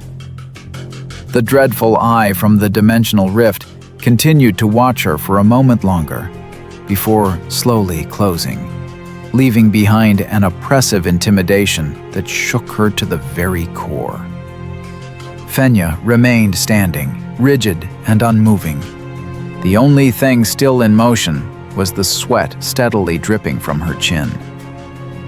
When the moment finally passed, the hidden surge of power emanating from Elan's body gradually subsided, until it vanished completely. When the pressure finally vanished, Elan turned toward her and calmly said that the gate had been sealed. Fenya flinched. The sudden sound of his voice shattered the silence of a room that had only just begun to move again. In Elan's hand, a newly obtained relic was now firmly grasped. As he looked at Fenya, Elan murmured to himself that everything had felt absurdly easy. All he had really needed was the right item and the proper method. After that thought crossed his mind, he informed Fenya that he would also be taking the relic that Sharon had expelled earlier. Glancing at Fenya, who was still lost in her daze, Elan continued muttering inwardly. It seemed he might need to use certain techniques a few more times, so he had made use of magic that could subtly coax and mislead his opponent. He even wondered whether Fenya had truly fallen for his bluff, or if she hadn't been fooled at all. Fenya's face was still pale, the fear not yet fully faded. Without daring to lift her head to look at Elan directly, she replied in a trembling voice, promising that she would not tell anyone about what had just happened. Seeing that expression, Elan merely stared at her blankly, briefly doubting whether his intimidation had failed completely. When Elan stepped closer, intending to reassure her, about to say that there was nothing left to worry about, Fenya abruptly recoiled. She cut him off in panic, insisting that she would stay absolutely silent and would not tell a single soul. The fear on her face deepened as she added that she was exceptionally good at keeping secrets. Her reaction only left Elan more confused, wondering why Fenya's attitude had changed so drastically all of a sudden. They eventually returned to the waiting room, and Elan immediately called out to Evan, telling him to get ready to head back. But before he could take a single step away, Fenya called out to him in a trembling voice, still trapped in her fear. Her face slick with sweat, she thrust a small box toward him, a gift containing several potions. She explained that they were mana recovery potions she had brewed herself. Elon stared at the bottles in surprise, quickly realizing that these were creations of the Tower Master's deputy, potions of unmistakably top-tier quality. Fenya, still gripped by anxiety, asked whether he liked them. Elon could only look at the potions in confusion, muttering to himself that just 2 bottles like these were worth many times more than low-grade potions. He nearly choked when the true value sank in. In his mind, he couldn't help wondering if Fenya really felt that grateful simply because he had managed to close the time gate. Fenya pressed a hand to her throbbing head, trying to steady herself after the terrifying pressure she had just endured. Her body still trembled as she organized her thoughts, forcing herself to believe that everything she had done was merely in response to the Count's request, and that she would truly keep silent. Yet her fear only continued to spiral. Her eyes darted restlessly, her voice rose, and her panic surged until, all at once, the thought struck her. She should bind herself with a mana oath. That sudden outburst left both Alon and Evan utterly confused. In his mind, Alon couldn't understand why something as simple as closing a time gate would require an oath. To him, Fenya's reaction clearly stemmed from a misunderstanding he couldn't grasp, especially given the excessive fear she was showing. A sharp chime of magic rang out. In the midst of her panic, Fenya actually cast a spell. A radiant magic pattern formed above them, releasing strands of glowing chains that slowly descended, wrapping around both of them, binding Fenya and Alon together through a mark of oath. Fenya's face remained taut with tension as she frantically waved her hand, insisting that she was fully capable of honoring the vow she had just imposed upon herself. Alon accepted the act without much protest, though in his heart, he became even more convinced that Fenya didn't understand the situation at all. In the end, he chose not to prolong the confusion. When everything was settled and the atmosphere finally calmed, the narration closed quietly. On that day, within the blue magic tower, Alon obtained the relic he had sought, 5 bottles of potion, and an oath he had never asked for. Soon after, Count Palatio's carriage departed from the blue magic tower, carrying Alon and Evan away from the spire. Along the road, Evan couldn't suppress his curiosity as he kept glancing at the bracelet now fastened around Alon's arm. He asked whether that really was the relic that had emerged from the gate. By Evan's estimation, such relics were usually difficult to acquire. Yet, judging by its appearance, it looked far more primitive than he had expected. Because of that, he asked again, his tone doubtful.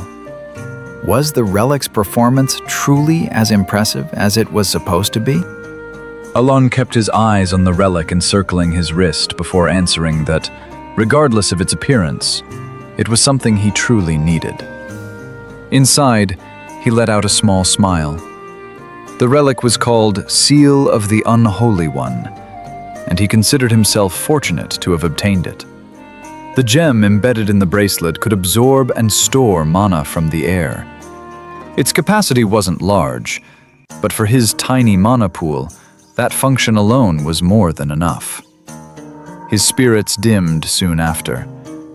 Leaning back, Alon stared out the window, reminded once again of his own body, one whose mana was even lower than that of certain support items. Still, he didn't dwell on it for long. His goal was never combat, but magical research and self-preservation. For him, that was sufficient. Evan glanced at his master in confusion, especially when Alon suddenly started nodding to himself. Even so, Alon's mind remained filled with questions. What exactly had Fenya misunderstood? Her sudden, excessive politeness felt deeply strange. She had even escorted him all the way to the exit, bowing respectfully the entire time. Being treated with such deference by the Tower Master's deputy made Elon uncomfortable, and he told her that he was merely a second circle mage. Fenya had simply given him a thumbs up with a stiff smile, firmly stating that he indeed looked exactly like a second circle mage. Hearing that, Elon couldn't help but feel as though he was being mocked. The scene reminded him of a similar experience, like Kalia's behavior when she had visited his residence before. To be honest, Elon found these abrupt shifts in attitude unsettling. In the end, he chose not to dwell on it. After all, he wouldn't be dealing with any of them again anytime soon. The carriage continued rolling toward its next destination, carrying Elon and Evan along beneath clear, pleasant skies. The focus then shifted to the domain of Duke Altia. There, Loria was in the midst of receiving a guest, offering a warm greeting after a long absence and expressing her hope that the visitor would be able to relax and feel at ease during her stay. Kalia returned Loria's welcome with equal warmth, thanking her for the gracious hospitality. She remarked that Loria hadn't changed at all, and that she was glad to meet the Duke again. Loria responded calmly, saying it was a relief to speak without having to concern themselves with rank or authority between them. Kalia nodded with a smile, then went on to praise Count Palladio's perspective, once again finding herself impressed.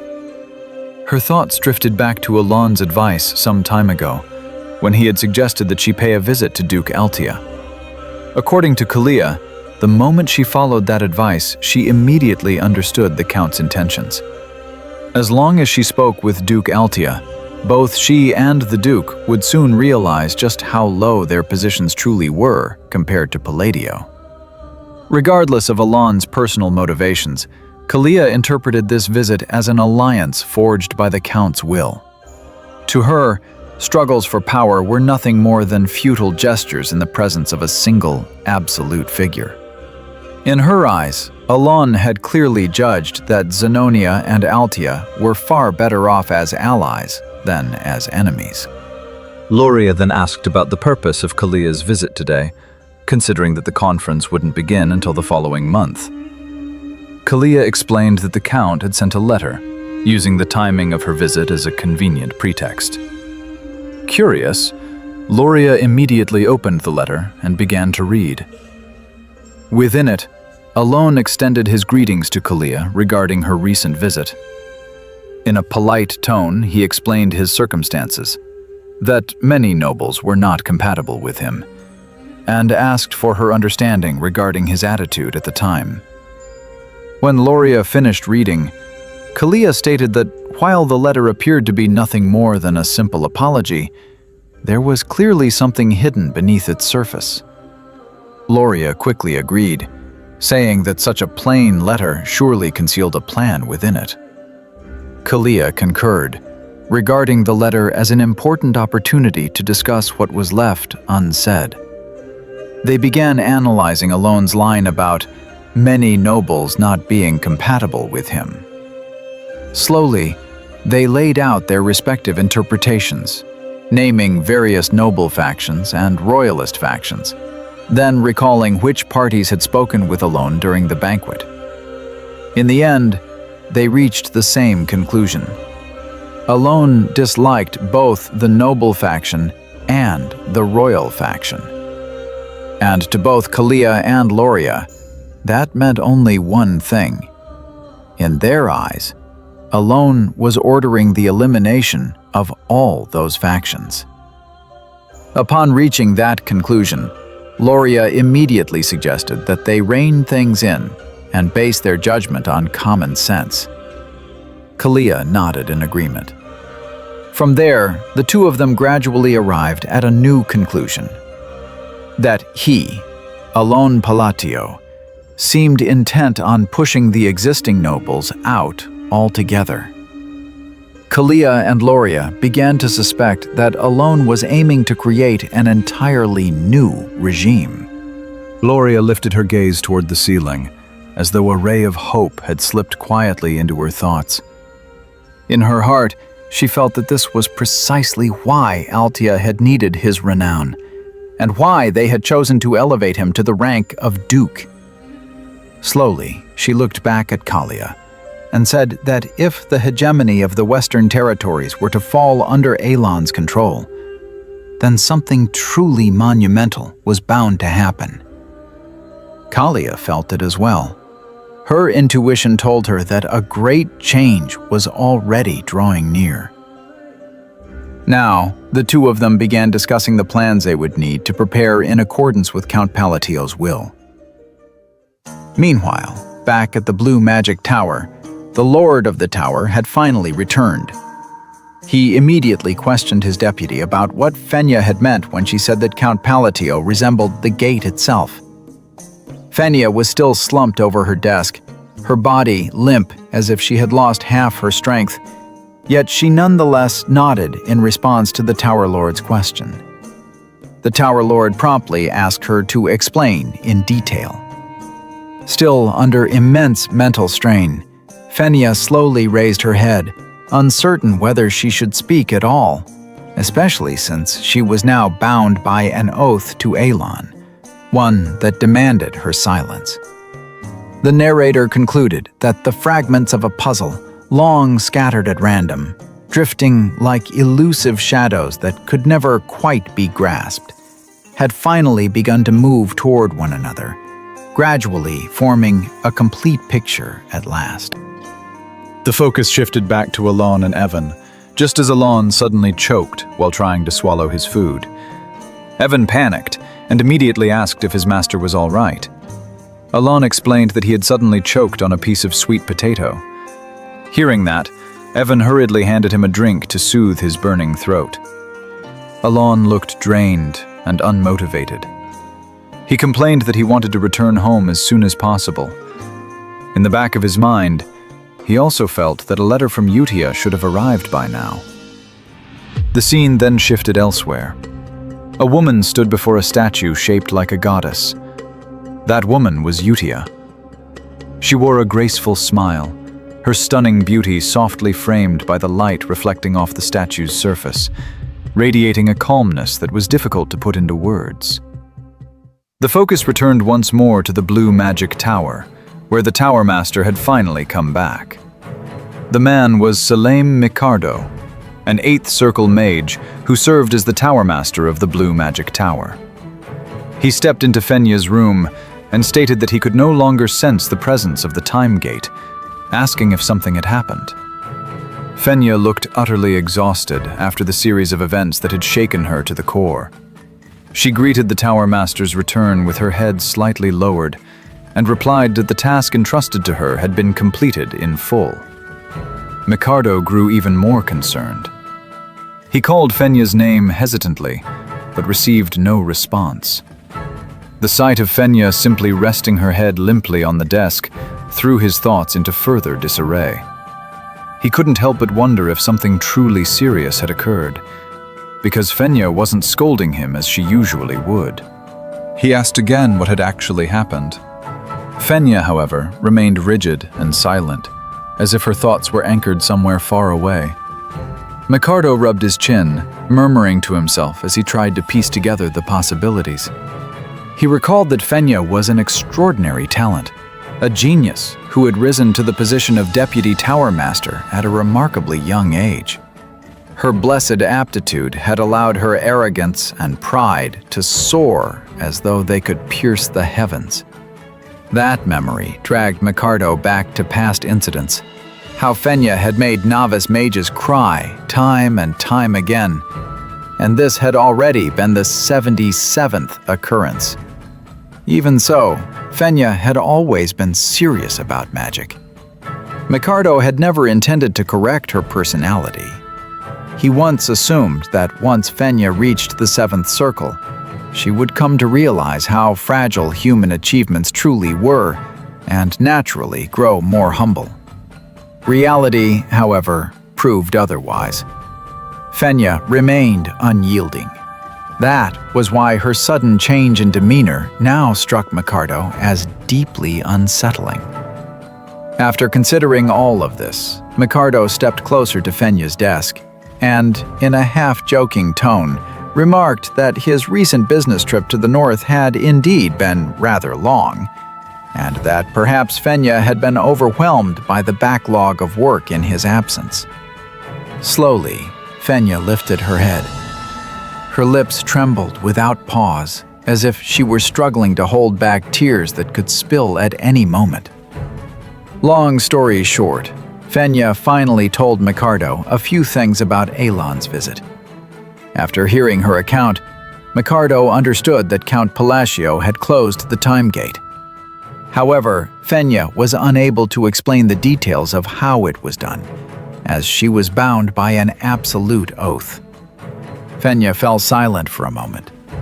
With her head still lowered, she stated that there was no need for further explanation, because that was all she was able to say. Micardo smiled in satisfaction at Fenya's demeanor. He casually ruffled her hair, a gesture that Fenya would normally have slapped away without hesitation. This time, however, she showed no reaction at all. In his heart, Micardo felt both puzzled and impressed. The force that had reduced Fenya to this state was magic he himself couldn't even begin to comprehend. A possibility crossed his mind. The magic Fenya had witnessed might have originated from something known as an origin. Stranger still, Fenya seemed so utterly shaken that she allowed even his touch to pass without resistance. Glancing at her, Micardo smiled with clear intrigue.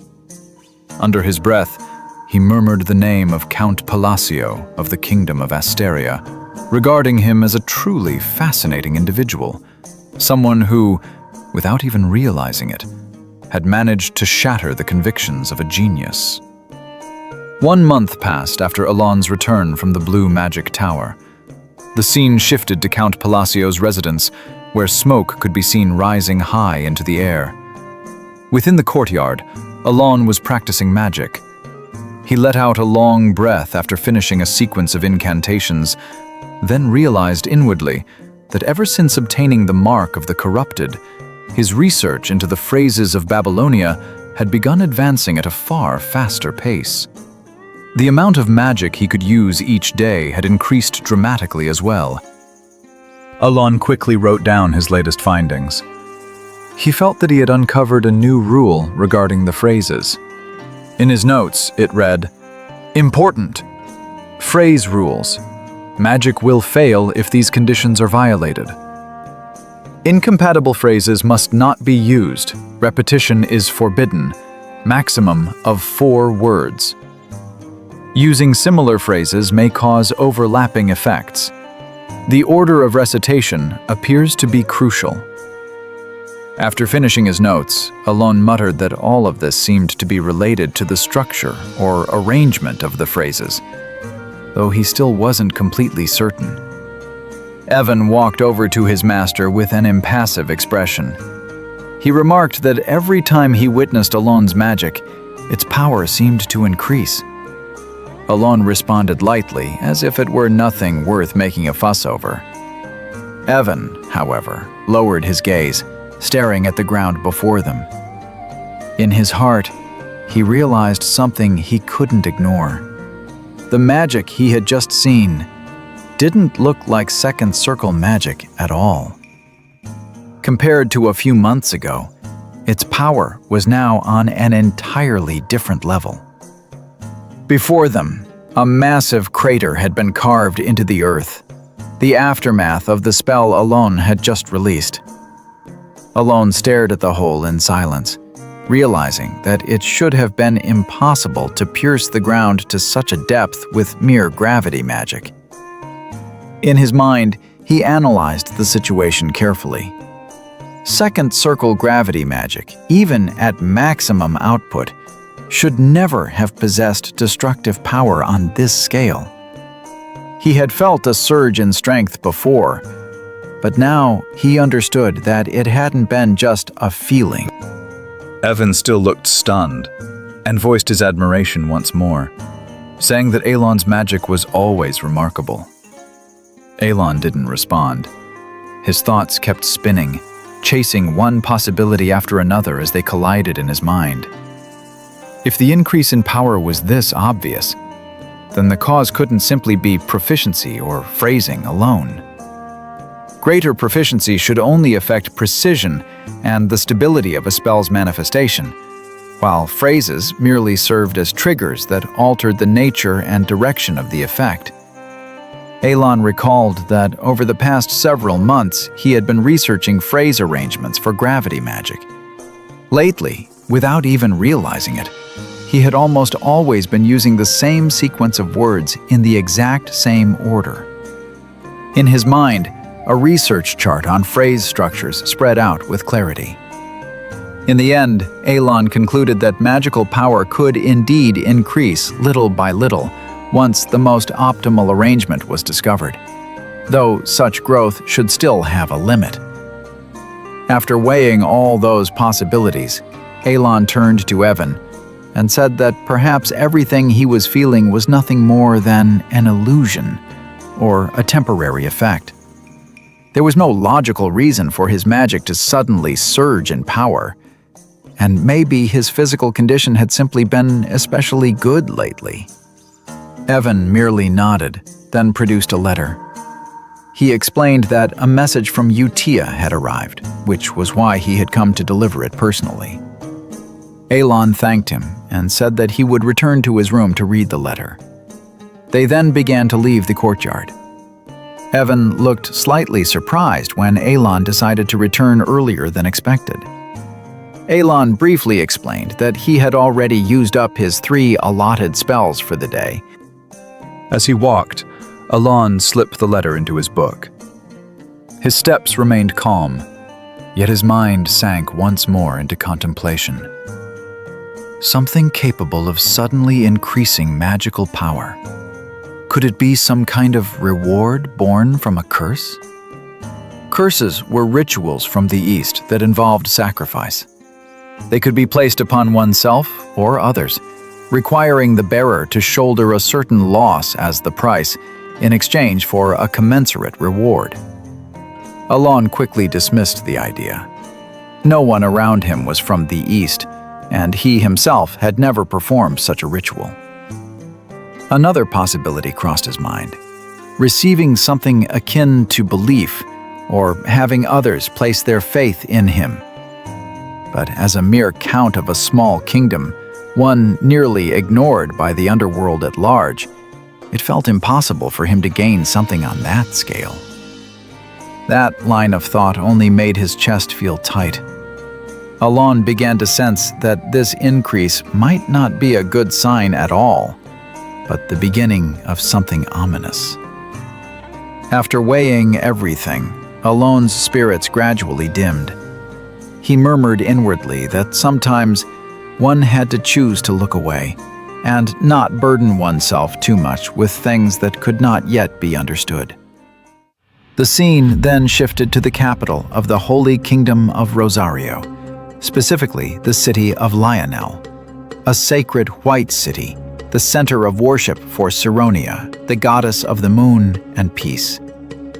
The focus settled on a prayer hall in the eastern part of the city. There, a woman could be seen praying devoutly before the statue of a goddess. A man clad in armor slowly approached and greeted her with respect. The woman was Utia. She smiled gently, turning toward the man as she returned his greeting and asked how he had been. The man's name was Locke. As he looked at Utia, a thought crossed his mind. She was merely a nun, lacking even the faintest trace of divine blessing, her rank lower than that of a paladin.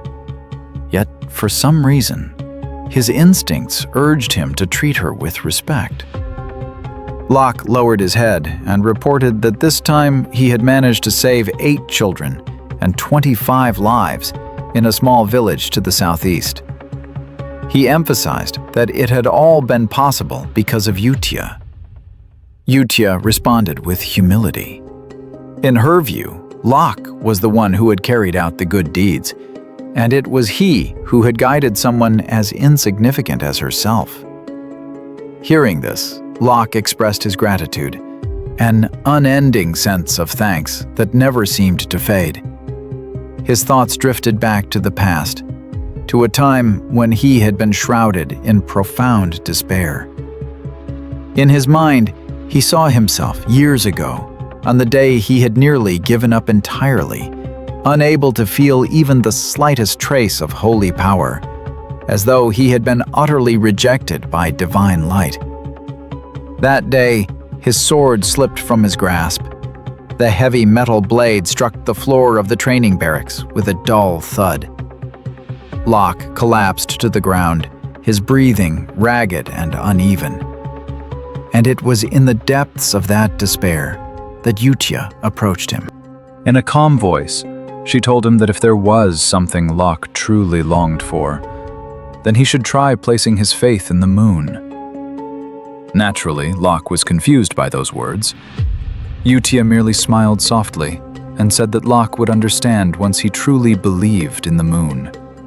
At the time, Locke had no idea what she meant. But as someone cornered by despair, he had almost no options left. Just as Yutia suggested, he began praying to the moon for several days, night after night, clinging to a fragile hope. And then, as if by miracle, he suddenly became able to wield holy power. Locke could hardly believe his own eyes when he saw his sword begin to glow, golden light flowing along the blade, filled with unmistakable divine power.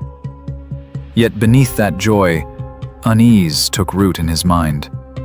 He realized that he had been swept away by fleeting temptation, worshipping the moon rather than Saronia. He feared that he might have stepped onto the path of a heretic. Even so, the power he wielded was undeniably divine. The sacred artifact sanctioned in the name of the goddess shone brightly in his hand, as if proving that the divine power he possessed was real, and that was enough for him. He recalled what had happened after that incident. Locke had sought out Yutia and asked her the reason behind her words. Why had she told him to believe in the moon? Yutia answered calmly that faith was born from belief in something unseen, but that such a process took an exceedingly long time. That was why, in her view, it was far easier to nurture faith through something that truly existed. The moon, she said, was always by the side of its followers. As she spoke, Yutia lifted her gaze to the night sky, as though greeting the moon that hung silently above. Locke followed her gaze, looking up at the moon suspended in the dark heavens, and at last, he understood what she meant.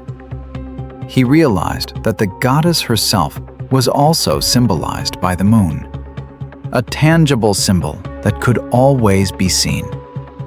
It was a way for humans, burdened by doubt, to believe just a little more firmly, without forcing themselves to comprehend what lay beyond their reach.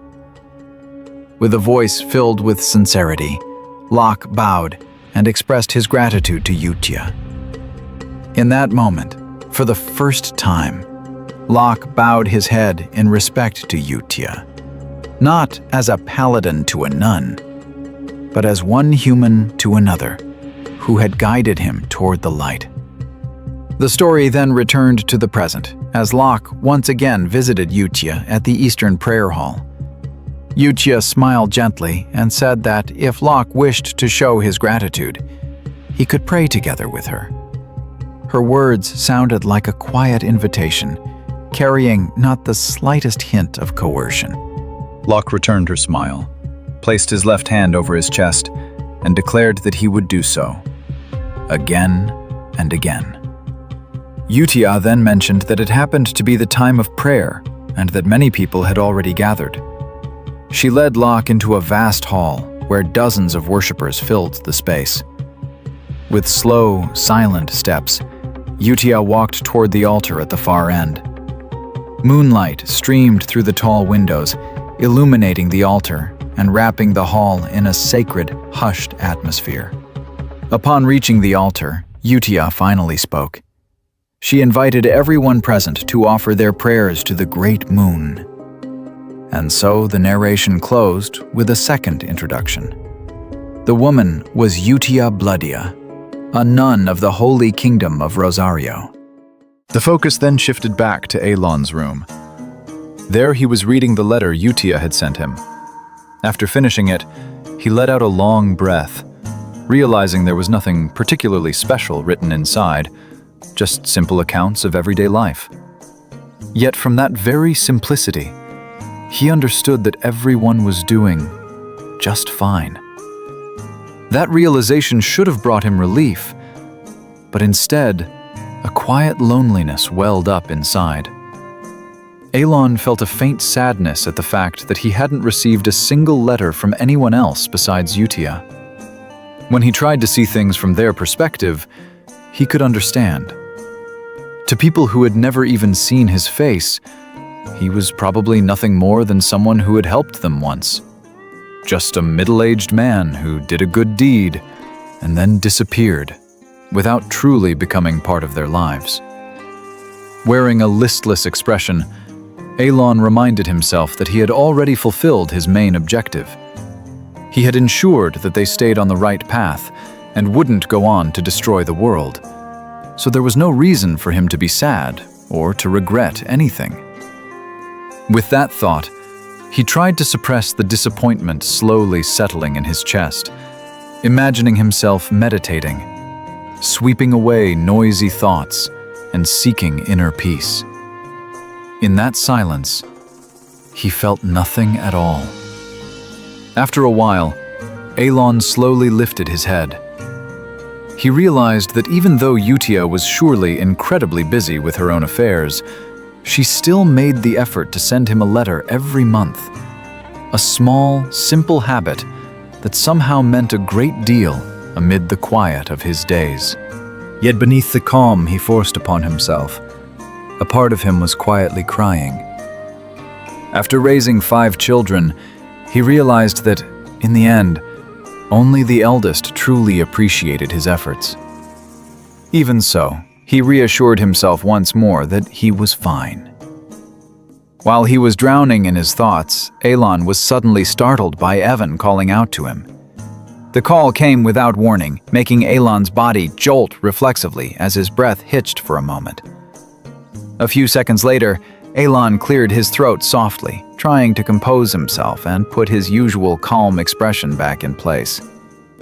He then realized that Evan was still there. Evan quickly explained that he had new information about the children, news that had just arrived from the Intelligence Guild. Hearing that, Elon's attention sharpened at once. Evan stepped up to the desk, a slip of paper in his hand. He explained that the information concerned Redan, the child Elon had previously asked about. After decoding the report, they had finally uncovered his situation. Redan had become a pirate. Elon's expression immediately stiffened. Anxiety clearly surfaced on his face. He asked Evan to relay every piece of information in detail, leaving out nothing from beginning to end. In his mind, the image of Redan appeared vividly. A young man wearing a straw hat, smiling carelessly as he casually announced that he had become a pirate. Elon and Evan then sat facing each other calmly as Evan began to explain the information he had obtained, slowly and in an orderly manner. He started by saying that the 2 names currently causing the greatest uproar across various regions were Xiaolong and Deas. He reported that Xiaolong had already achieved 32 consecutive victories out of the 100 required to earn the infamous title of Baba Yaga. The news shocked Elon. 32 wins in a row was not a feat to be taken lightly, especially in an arena filled with ruthless, merciless fighters. But Evan quickly added that the current record for the longest winning streak was still held by the combatant known as the Lion King, with 41 consecutive victories yet to be broken. Hearing the name Lion King, something immediately clicked in Elon's mind. He remembered that the Lion King was an extraordinary character who had briefly joined the player's party in the game. He also recalled that the colony the Lion King belonged to was filled with top-class fighters and relied heavily on them as the backbone of its military strength. Realizing that Xiolong was now drawing close to surpassing the very pinnacle of that power, left Alon at a loss for words. Evan then delivered the next report in a slightly heavier tone. He explained that Deas's knightly order had reportedly succeeded in eliminating one of the 8 barbarian chieftains, the one known as Kurga of the Snowfield. Those barbarian chieftains were monsters who had transcended the limits of ordinary humans through certain rituals, reaching the level of beings that could only be called superhuman. In his heart, Alon knew very well who they were. Old memories from the game resurfaced, how those barbarians had to be confronted, the abnormal power they possessed, and even how the players eventually had to deal with their god, Ultulrus. Thinking of that, Elon let out a deep sigh. Inwardly, he felt relieved that he wouldn't have to face that threat directly.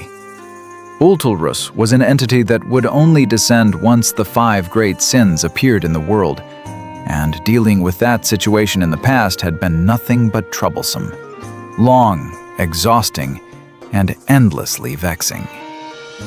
After considering all that information, Elon cleared his throat lightly, and finally told Evan that he didn't think they needed to worry about Deas any further. Evan responded with absolute confidence, even giving a proud thumbs up. He explained that thanks to those achievements, Deas was now being treated on the same level as the legendary first sword Reinhardt. Hearing that, Elon scratched his head with a complicated expression. Inwardly, he muttered that perhaps he really should make time to meet them in person. He imagined all the advantages and conveniences he could gain if he were to be physically present among them. Evan then continued his report. He said that Rhine, who had now taken the path of an appraiser, was reportedly applying a technique called black imprints, a method capable of significantly enhancing artifact power. Hearing that, Elon simply nodded softly, a sense of relief washing over him. He realized that the children were truly capable of growing on their own, walking their respective paths without relying on him anymore. But after that, Alon suddenly fell silent. His expression shifted, anxiety clouding his face. When he finally asked the question he had truly wanted to ask from the beginning, his voice trembled slightly. He asked about Radon, and whether it was true that the boy had really become a pirate. Evan explained that off the coast of Roxas lay a region known as the 7 Archipelagos, home to the great pirate lords.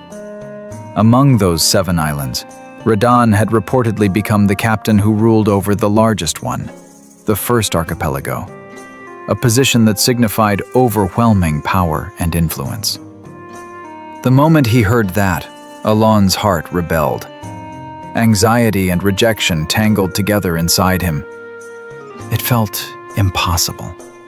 For years, he had sponsored that child with a single, simple wish: that Radon would grow up happy and live a normal life with pride.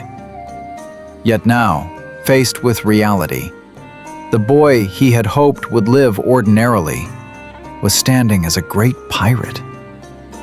Alon clutched his head, suddenly feeling its weight. Without realizing it, tears slowly traced down his cheeks. In a barely audible whisper, he murmured his regret and confusion, realizing that this was the last outcome he had ever wanted when he sent Radon to Roxas. Seeing the sorrow and shock written across Alon's face, Evan could only remain silent, struggling to understand his master, who now looked so fragile. Lost in his thoughts, Alon once again pictured Radon with perfect clarity. He knew the boy's personality and abilities all too well. According to his own settings, Radon possessed an exceptional sensing ability, an acute power to detect the presence of enemies with remarkable precision. As a member of the Sea God race, a rare lineage on the continent, Radon could move freely underwater without restriction. Knowing that the seas of Roxas were filled with countless rare artifacts, Alon had once recommended treasure hunting as a promising career path for him. He had even gone out of his way to give Raydan gifts tailored to enhance that sensing ability. Yet, despite how logical and neatly planned everything had been, the final result veered far from what he had hoped. Seeing Alon still bowed in silence, Evan finally clapped his hands softly, trying to cheer his master up. He said that if Raydan had become both a great pirate and a captain, then, in essence, Raydan was now the ruler of that island, a major figure with real authority and vast influence. But Elon only lowered his head further. In a tired, resigned voice, he merely acknowledged the possibility, without a hint of enthusiasm. He remained submerged in his anxiety. His thoughts kept circling back, questioning how Raydan could have possibly toppled the captain of the first archipelago. He knew very well that the captains of the 7 archipelagos were all superhuman, and that the pirates of that region were infamous for being nearly unbeatable in naval combat. The fact that Raydan had achieved such a feat made it feel all the more unbelievable. He tried to think positively. Maybe Raydan had managed to gather the most broken, most powerful artifacts from the old era.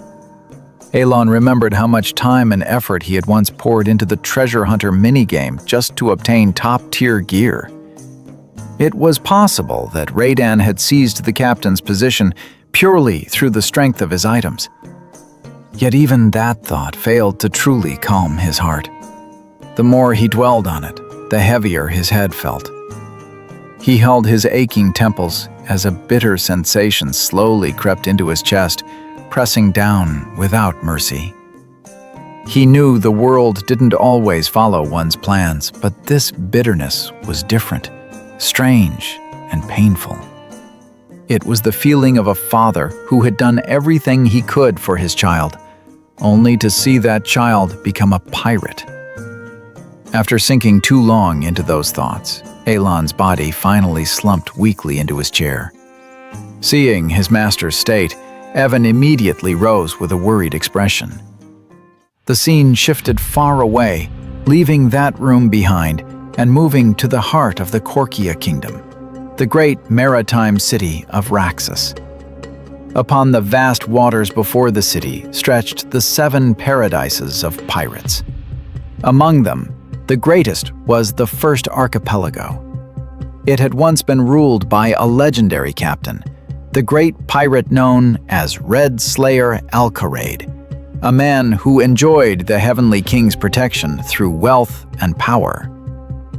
But now, that figure had been defeated, and the one who toppled him, who claimed that throne, had emerged as the new captain of the first archipelago.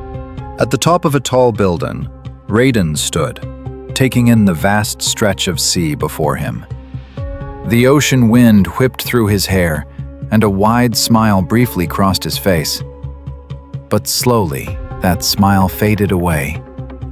He sat down, lazily rolling his neck, his mind tangled in knots of confusion he couldn't unravel. Raydan felt that he couldn't understand what the Great Moon truly was. From the very beginning, he had never been particularly interested, much less thought about it seriously. At first, he had simply regarded that existence as something to be grateful for, nothing more. Had he not met Utia, he would likely have died as a slave in brutal biological experiments. Only after meeting her did his abilities awaken, his path change, and the fate that had once been pitch black slowly veer in a completely different direction. Raydan's memories drifted back to his days in Blue Moon. He realized that everything he had done there felt more like merely following in Utia's footsteps, walking behind her without truly understanding the great purpose hidden behind each of her actions. He simply moved, obeyed, and adapted. Until one day, a direct order finally came from the Great Moon. At the same time, he received a personal letter, a directive whose meaning he couldn't comprehend at all. On the orphanage rooftop, Radan kept staring at the letter in silence. The night wind blew gently, yet the command written there felt foreign, difficult to accept. Doubt slowly crept into his mind. He even began to question whether there was any point in becoming a treasure hunter at all. Instead of feeling drawn to it, a strong rejection welled up in his chest. There were simply too many bastards he wanted to take revenge on as soon as possible. That thought dragged him back to his bleak childhood. On an unknown island, his peaceful tribe had been massacred without mercy by the beings he knew as the Black Ones. Screams, blood, and ruin became memories that refused to fade. When he had been on the verge of death, he somehow managed to escape to the continent. But even there, his suffering did not end. Cruel hunters captured them, killed his exhausted parents, and sold him off as a slave without the slightest hint of pity. From that moment on, Radan had never felt that becoming a treasure hunter, or any reward he might receive, had anything to do with the vow of vengeance he had sealed deep within his heart. In the end, Radan still followed the Great Moon's command and arrived at the coastal waters of Raxus. Before him stretched a brightly lit city, bursting with life and festivity. For now, he chose to suppress his own feelings, pretending to obey the order he had received, even though his heart had yet to truly submit. As he watched, a ship passed not far ahead. Fireworks blossomed in the sky around it, but Radan's attention was quickly seized by the figures aboard the vessel. His eyes sharpened the moment he realized they were wanted men, targets marked to be taken dead or alive. A band of pirates was feasting without a care in the world, laughing loudly, relaxing, and indulging in celebration as though the world itself would never dare punish them.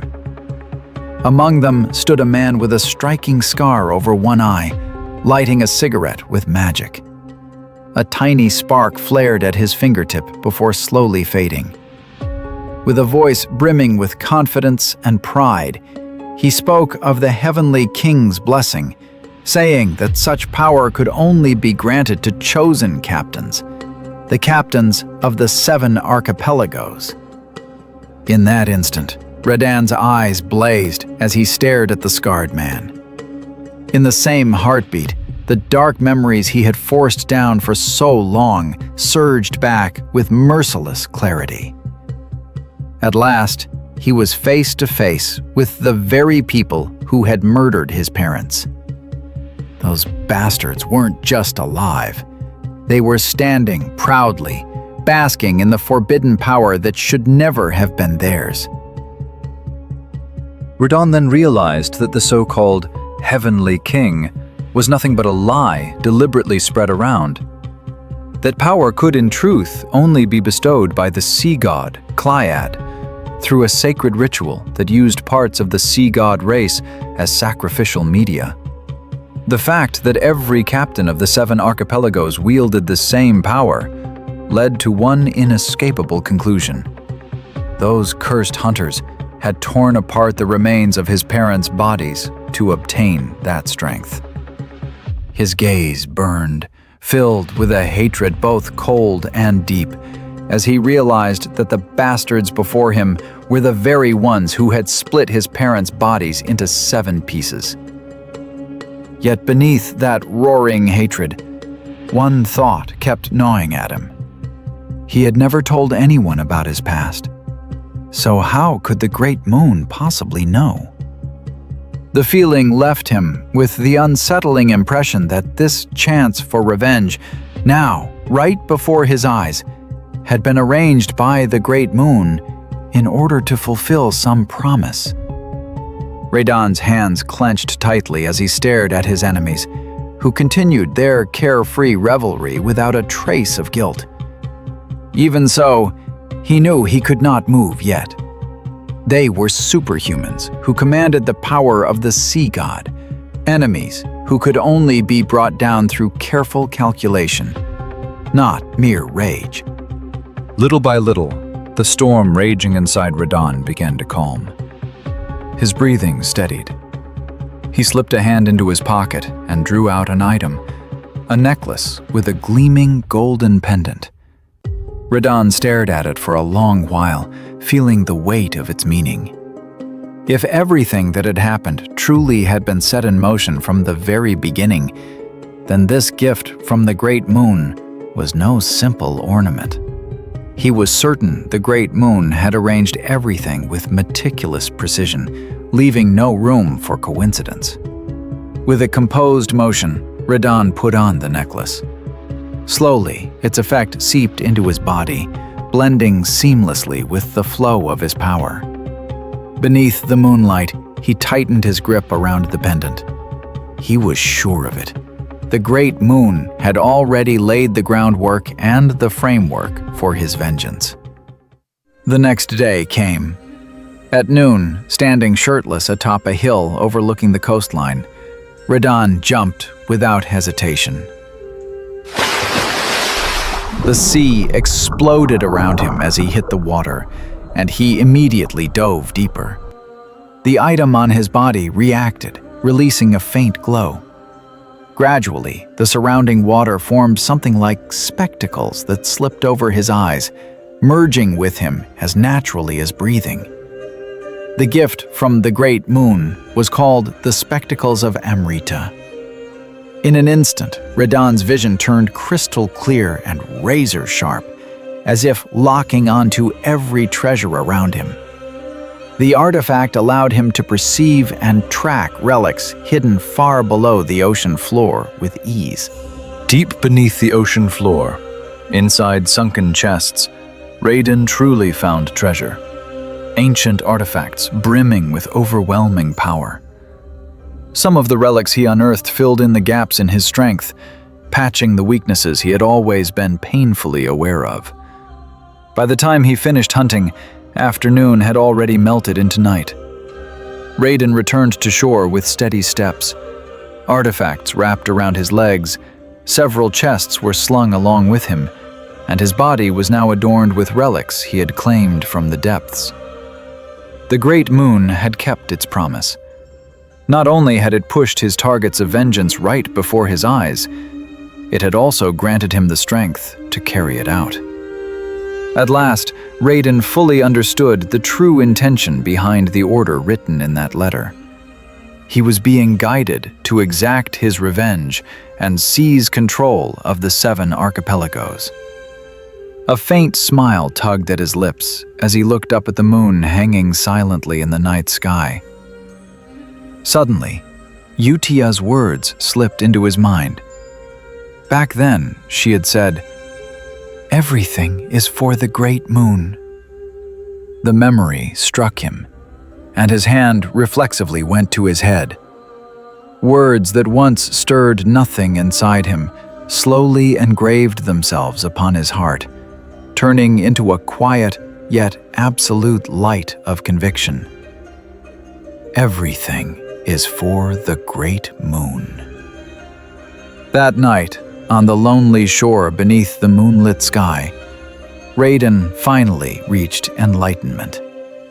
He chose to believe in the Great Moon completely. 3 months later, the scene shifted to Count Paletio's carriage, rolling steadily toward its destination. As the heat slowly faded, autumn arrived, the season when Asteria's grand social gathering, held once every 2 years, was finally being convened again. Elon was forced to attend. He slumped weakly inside the carriage, staring up at the ceiling while muttering under his breath, venting his complaints about being dragged to an event held every 4 years, something he had despised since long ago. Before long, several other noble carriages merged with Paletio's procession. Evan reported that, right on schedule, the Krild and Adorn family carriages had joined their line. Elon responded flatly, with almost no interest at all. In his mind, he understood that traveling together like this was meant to prevent bandit attacks along the road. Even so, he still considered the practice a troublesome and ridiculous noble custom. Ironically, the longer he lived among nobles, the clearer one thing became. Nobles were far more troublesome than any roadside bandit. Before long, Elon arrived at a roadside inn. He sat alone at a table with a glass of wine in hand, eyes resting on the two nobles seated across from him. Their gazes dripped with disdain, and without the slightest restraint, they jeered that Elon must be in financial crisis and had only become a count by sheer coincidence. Their loud laughter burst out crudely, spittle flying everywhere. Annoyance finally crept across Elon's face. He simply lifted his plate to cover it, doing everything he could to hold himself back. In his heart, he chose not to rise to the provocation. He would rather let them walk away and gossip behind his back, because on some level, he understood where their contempt came from. Palatio's authority had long been known to rest on its domination of the eastern underworld and the wealth accumulated from it. But now, after deciding he had had enough, Elon had already abandoned those underworld dealings. For him, income from other paths was more than sufficient, while the underworld was nothing more than a den of danger no longer worth keeping. That decision came with consequences. The eastern underworld was now swarming with small-time players scrambling to profit from the power vacuum. Rumors spread everywhere that Elon had only become a count by sheer luck, and little by little, those rumors were accepted as fact. Elon himself was fully aware of how sharply his reputation had fallen. From a man once called the puppet master of the nation, he had become nothing more than a fortunate noble, dismissed as childish. Even so, he had never expected those insults to be thrown at him so openly, and in such a humiliating manner by people of his own generation. Even as the two nobles continued their endless mockery, Elon remained lost in thought, until, at some point, he began to feel they had gone too far. A realization suddenly dawned on him. Those two nobles were once victims of Palatio. Krild and Adorn had been lackeys of Palatio in the past, and that was why they were now spewing the humiliation they had once received. They ridiculed him recklessly, like crazed monkeys driven mad. The problem was, it wasn't even Elon himself who had directly caused their disgrace back then. Evan appeared carrying roasted corn, glancing briefly at the two deranged nobles. Elon let out a long sigh and returned to his thoughts. To him, the whole situation felt like dealing with online haters. He even felt the urge to just screenshot everything and compile it into a single PDF file. Evan, meanwhile, looked puzzled that those two were still relentlessly hurling insults at Elon. In the end, Elon decided to completely disregard the two lunatics. He turned to Evan and asked where his attendant had gone. Evan explained that he had just been in the kitchen and managed to get the food he was now holding, roasted corn. Elon remarked that it looked delicious. The two of them calmly enjoyed their corn. In his heart, Elon muttered that staple crops really were the best, especially on a cold evening like this. All the while, the two nobles kept on jeering non-stop, until to Elon's ears, their voices started to sound like they were rapping. Amid the endless stream of mockery, Elon and Evan simply continued savoring their food. Being completely ignored, the two nobles gradually grew irritated and even drowsy. Night deepened, yet the din continued, caused by nothing more than the antics of those two mad nobles. The scene shifted to the northern lands, an endless, frozen wilderness ruled by the Barbarians. There, only a cursed gray light existed, as if the sky and earth themselves whispered that no life was meant to survive in such a place. A frigid wind blew ceaselessly, carrying with it the stench of blood and death. Barbarians lay sprawled across the snow. Their bodies were stiff, scattered like broken dolls, utterly devoid of life. One of them was still breathing, though his condition was tragic. One of his arms had been severed, and one eye was gone, leaving behind a dark hollow frozen over with blood. With what little strength remained, he cursed the people of Caliburn, those bastards who knew nothing of honor. That man was Great Klecken, one of the 8 chieftains of the barbarian tribes. For a people who worshipped battle, to die on the battlefield was the highest form of glory. Yet even that honor had been stolen in disgrace. They had been deceived by a knight of Caliburn who claimed he sought a duel of honor. During the duel, Klecken had been stabbed from behind. His body staggered, blood spraying across the white snow until he finally collapsed, reduced to the wretched state he was in now. In his fading consciousness, he wondered what had become of Kurga of the snowfield. Not far from where he lay, he saw a severed arm with a purple cord wrapped tightly around it. Using the last of his breath, his trembling voice called Kurga's name. He confessed his regret at meeting such a shameful end. The humiliation cut so deeply that he felt unworthy of closing his eyes before death. Klecken lay there, weeping tears of blood. Amid the howling emptiness of the snowstorm, a voice suddenly called out to him, a presence shrouded in mystery. It urged him to speak its name, to call upon the great being he had worshipped all his life. Klecken heard the summons. With the last remnants of his fading consciousness, he spoke the name of the Great One, Ultulrus. The blizzard raged on, burying his broken body beneath layers of snow. Yet, slowly, Klecken began to rise.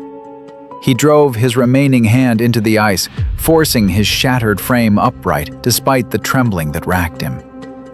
Facing the endless expanse before him, he cried out with all the strength he had left, calling upon the great god Ultulrus. He raised his gaze toward the unseen divinity and declared that he had dared to speak his name. Ultulrus answered. With a deep, immovable voice that seemed to resonate through the very world itself, he proclaimed that the call had been heard and that the wish would be granted. The focus then shifted back to Alon and his entourage. The following day, the procession of nobles resumed their journey. Along the road to the social gathering, the discomfort never truly faded. Even as other noble families joined along the way, the mockery from Krield and Edorn did not stop, their taunts relentlessly directed at Alon. Alon, however, calmly chose to ignore them. Not rising to provocation was a basic principle he had long since mastered, something that felt as natural to him as a gamer enduring insults without batting an eye. While Alon remained the target of constant verbal abuse, Evan was instead busy fishing in the river, his expression utterly relaxed. The afternoon slipped by unnoticed, giving way to a night lit by starlight. At their modest campsite, Alon and Evan calmly enjoyed their grilled fish, thin trails of smoke drifting through the air, while Krield and Edorn grew increasingly irritated at how thoroughly they were being ignored. Feeling dismissed, the two nobles began whispering among themselves. They discussed the number of additional escort troops, then used an observation artifact to confirm that Alon was traveling with only a single rogue knight as his guard. That conclusion only deepened their contempt.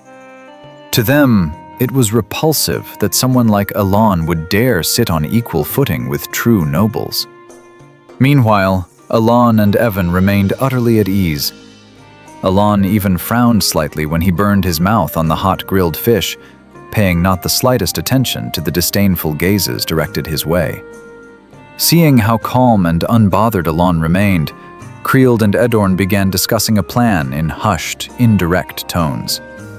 To them, the rumors circulating until now had proven true.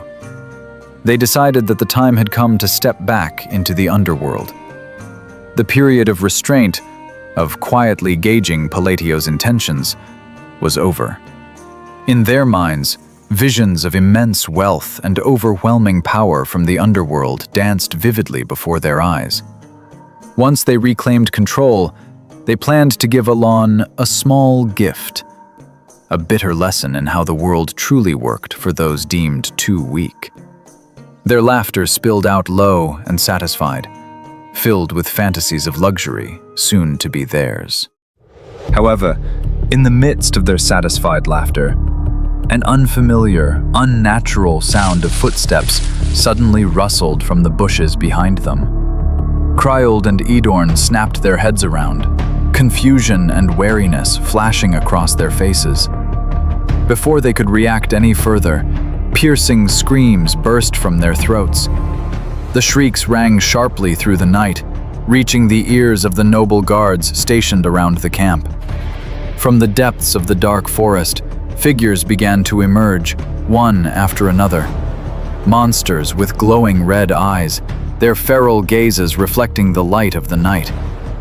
Kryold and Edorn immediately fled, while the guards surged forward, forming ranks to confront the threat. A mage raised his staff high, mana gathering rapidly at its tip. The light spread outward, cutting through the forest's darkness, sweeping away the shadows of the trees until the surrounding area was fully illuminated. With their vision laid bare, the monsters' forms became clear. Green-skinned figures standing densely among the trees. The soldiers quickly recognized them as goblins, and a few even let out sighs of relief. The narrator explains that goblins are known as weak monsters, commonly found in forests, and usually easy prey for trained troops. Yet that sense of calm did not last long. As their numbers came fully into view, the feeling of safety collapsed in an instant. There were far too many of them, far beyond any reasonable expectation. Worse still, among the horde were several goblins far larger than normal. Unease crept across the soldiers' faces. Some had already fallen, their bodies sprawled on the ground, soaked in blood before the advancing goblins. That was when they realized something far more horrifying. Every guard who had been stationed outside the camp had already been killed in silence. The soldiers admitted they had never seen goblins like these before. Purple, crystal-like growths were embedded across the monsters' bodies. They were larger and far more muscular, and every movement they made carried a clearly perceptible flow of mana, dense and oppressive, as if these creatures had become something entirely different from ordinary goblins. Slowly, the goblins advanced, closing in on the soldiers' formation with feral, unblinking stares. Then, in a single, savage motion, their bodies suddenly burst forward, leaping high into the air. Massive swords, clubs, and axes were raised overhead before swinging down in a frenzy, crashing toward the soldiers with unrestrained madness. Yet, just before the attack could reach its targets, the ground in front of the soldiers shook violently. From within the earth, massive chunks of rock surged upward, forming a towering wall of living stone that abruptly cut off the goblins' charge. Several of them were slammed hard into the ground, blood spraying in all directions, while others crashed straight into the earthen wall and slid down helplessly. For a brief moment, the goblins froze, as if struggling to comprehend what had just happened. The towering wall of earth now stood firm, separating the soldiers from the monsters. At the same time, a transparent barrier took shape, sealing several goblins inside it. The mages among the soldiers exchanged stunned looks, realizing that a Tier 3 auxiliary wall spell and a Tier 2 barrier spell had been activated, without a single incantation spoken by any of them. Alon began reciting his phrases in a calm, measured voice. The first phrase formed clearly: "Enhancement." The soldiers immediately turned their gazes toward him. In the distance, Elon stood relaxed yet unshakable. He clenched his fist, then released the next phrase with cold precision. Compression! The ground beneath the goblins trapped inside the barrier shattered instantly. Chunks of earth tore free and rose into the air, carrying the imprisoned goblins along with them. The remaining goblins could only stare in shock as their comrades were slowly lifted into the night sky. From below, the soldiers watched a moon-shaped barrier float above them, tightly enclosing part of the enemy force. Elon then stepped forward, passing through the silent ranks of soldiers until he reached the very front, standing face to face with the monsters that remained. He clenched his right hand tightly as he continued with the next phrase. Vacuum! In the next instant, the earth inside the barrier bulged downward, as if being dragged by a terrifying gravitational force. With a smooth yet lethal follow-up, Elon delivered the final phrase. Return to the origins. Alon slowly raised both hands. His gaze was cold, focused, and utterly devoid of emotion, while a subtle yet crushing aura wrapped around his body. The relic in his grasp, the mark of the corrupted, began to glow brightly, its radiance signaling the onset of absolute destruction for the goblins trapped within.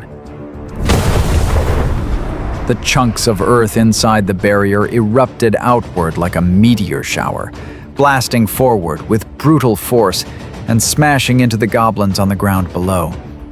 Blood and flesh sprayed in every direction. At the same time, the goblins sealed within the barrier detonated from the inside, their bodies torn apart as limbs and organs rained down upon the earth in a gruesome scatter. The two nobles who had mocked Alon without restraint could only stand there in stunned silence, their faces frozen in shock. The soldiers, too, were momentarily transfixed by the horrific sight, until Alon's calm yet firm voice snapped them back to their senses, urging them to prepare themselves. The remaining goblins roared and charged once more, weapons raised high. The soldiers surged forward to meet them head-on. Without hesitation, blades slashed through goblin flesh, the clash of steel and meat blending into a single, violent cacophony. Alon casually swept his hand again, and jagged spikes of earth burst from the ground, impaling and driving back any goblins that dared to draw near. Evan moved in as well, cutting down goblins without mercy. Every swing of his sword was clean and lethal. The long night slowly faded, replaced by dawn creeping along the horizon. The soldiers fought on without pause until, one by one, the goblins finally fell. By the time the sun fully rose, the battle was truly over. Goblin corpses lay scattered across the open ground, which had been utterly torn apart and reduced to ruin. The nobles who had hidden themselves throughout the night cautiously emerged from their shelters. Relief quickly spread across their faces as they realized the fighting had ended. The soldiers smiled wearily, breaths still ragged after the long, exhausting battle. Yet beneath that sense of relief, the same question surfaced in everyone's mind. Who exactly was that man? Elon now stood at the center of the devastated battlefield. Bathed in the light of dawn, his presence was unmistakable to all who looked his way. Yet, in stark contrast to that image, Elon himself was gripped by restrained panic. Cold sweat soaked his face, and his heart still pounded violently in his chest. He felt as though he had nearly died, surviving only by sheer luck. His gaze fell to the relic on his arm, as relief mixed with lingering shock and slowly filled his chest. He understood his own limits all too clearly. Even now, being able to use magic only 3 or 4 times a day was still a hard constraint. Since the middle of the battle, his mana reserves had been completely drained, leaving him no different from an ordinary man, someone who could no longer even protect himself. Evan hurried over and asked whether his master was injured. Alone replied that he was fine, yet deep in his heart, a lingering fear refused to fade. Even with Evan standing right beside him, losing the ability to protect himself was an experience that felt profoundly terrifying. Evan looked at him with a puzzled expression, noticing that Alone's breathing was still unsteady, and asked once more whether he was truly all right. Alone slowly wiped his forehead, took a long breath, and tried to calm himself as he reassured Evan that he really was unharmed. Inwardly, Alone felt grateful that he had chosen to travel together with the other nobles. Had he come alone, the outcome might have been far worse, perhaps even ending in death. His gaze then shifted to the scattered chunks of purple crystal left behind on the battlefield. In that moment, he grasped the true core of the problem. Those amethysts were the most dangerous warning sign of all. A question kept looping relentlessly through his mind. Why had the phenomenon known as divine descent occurred so suddenly?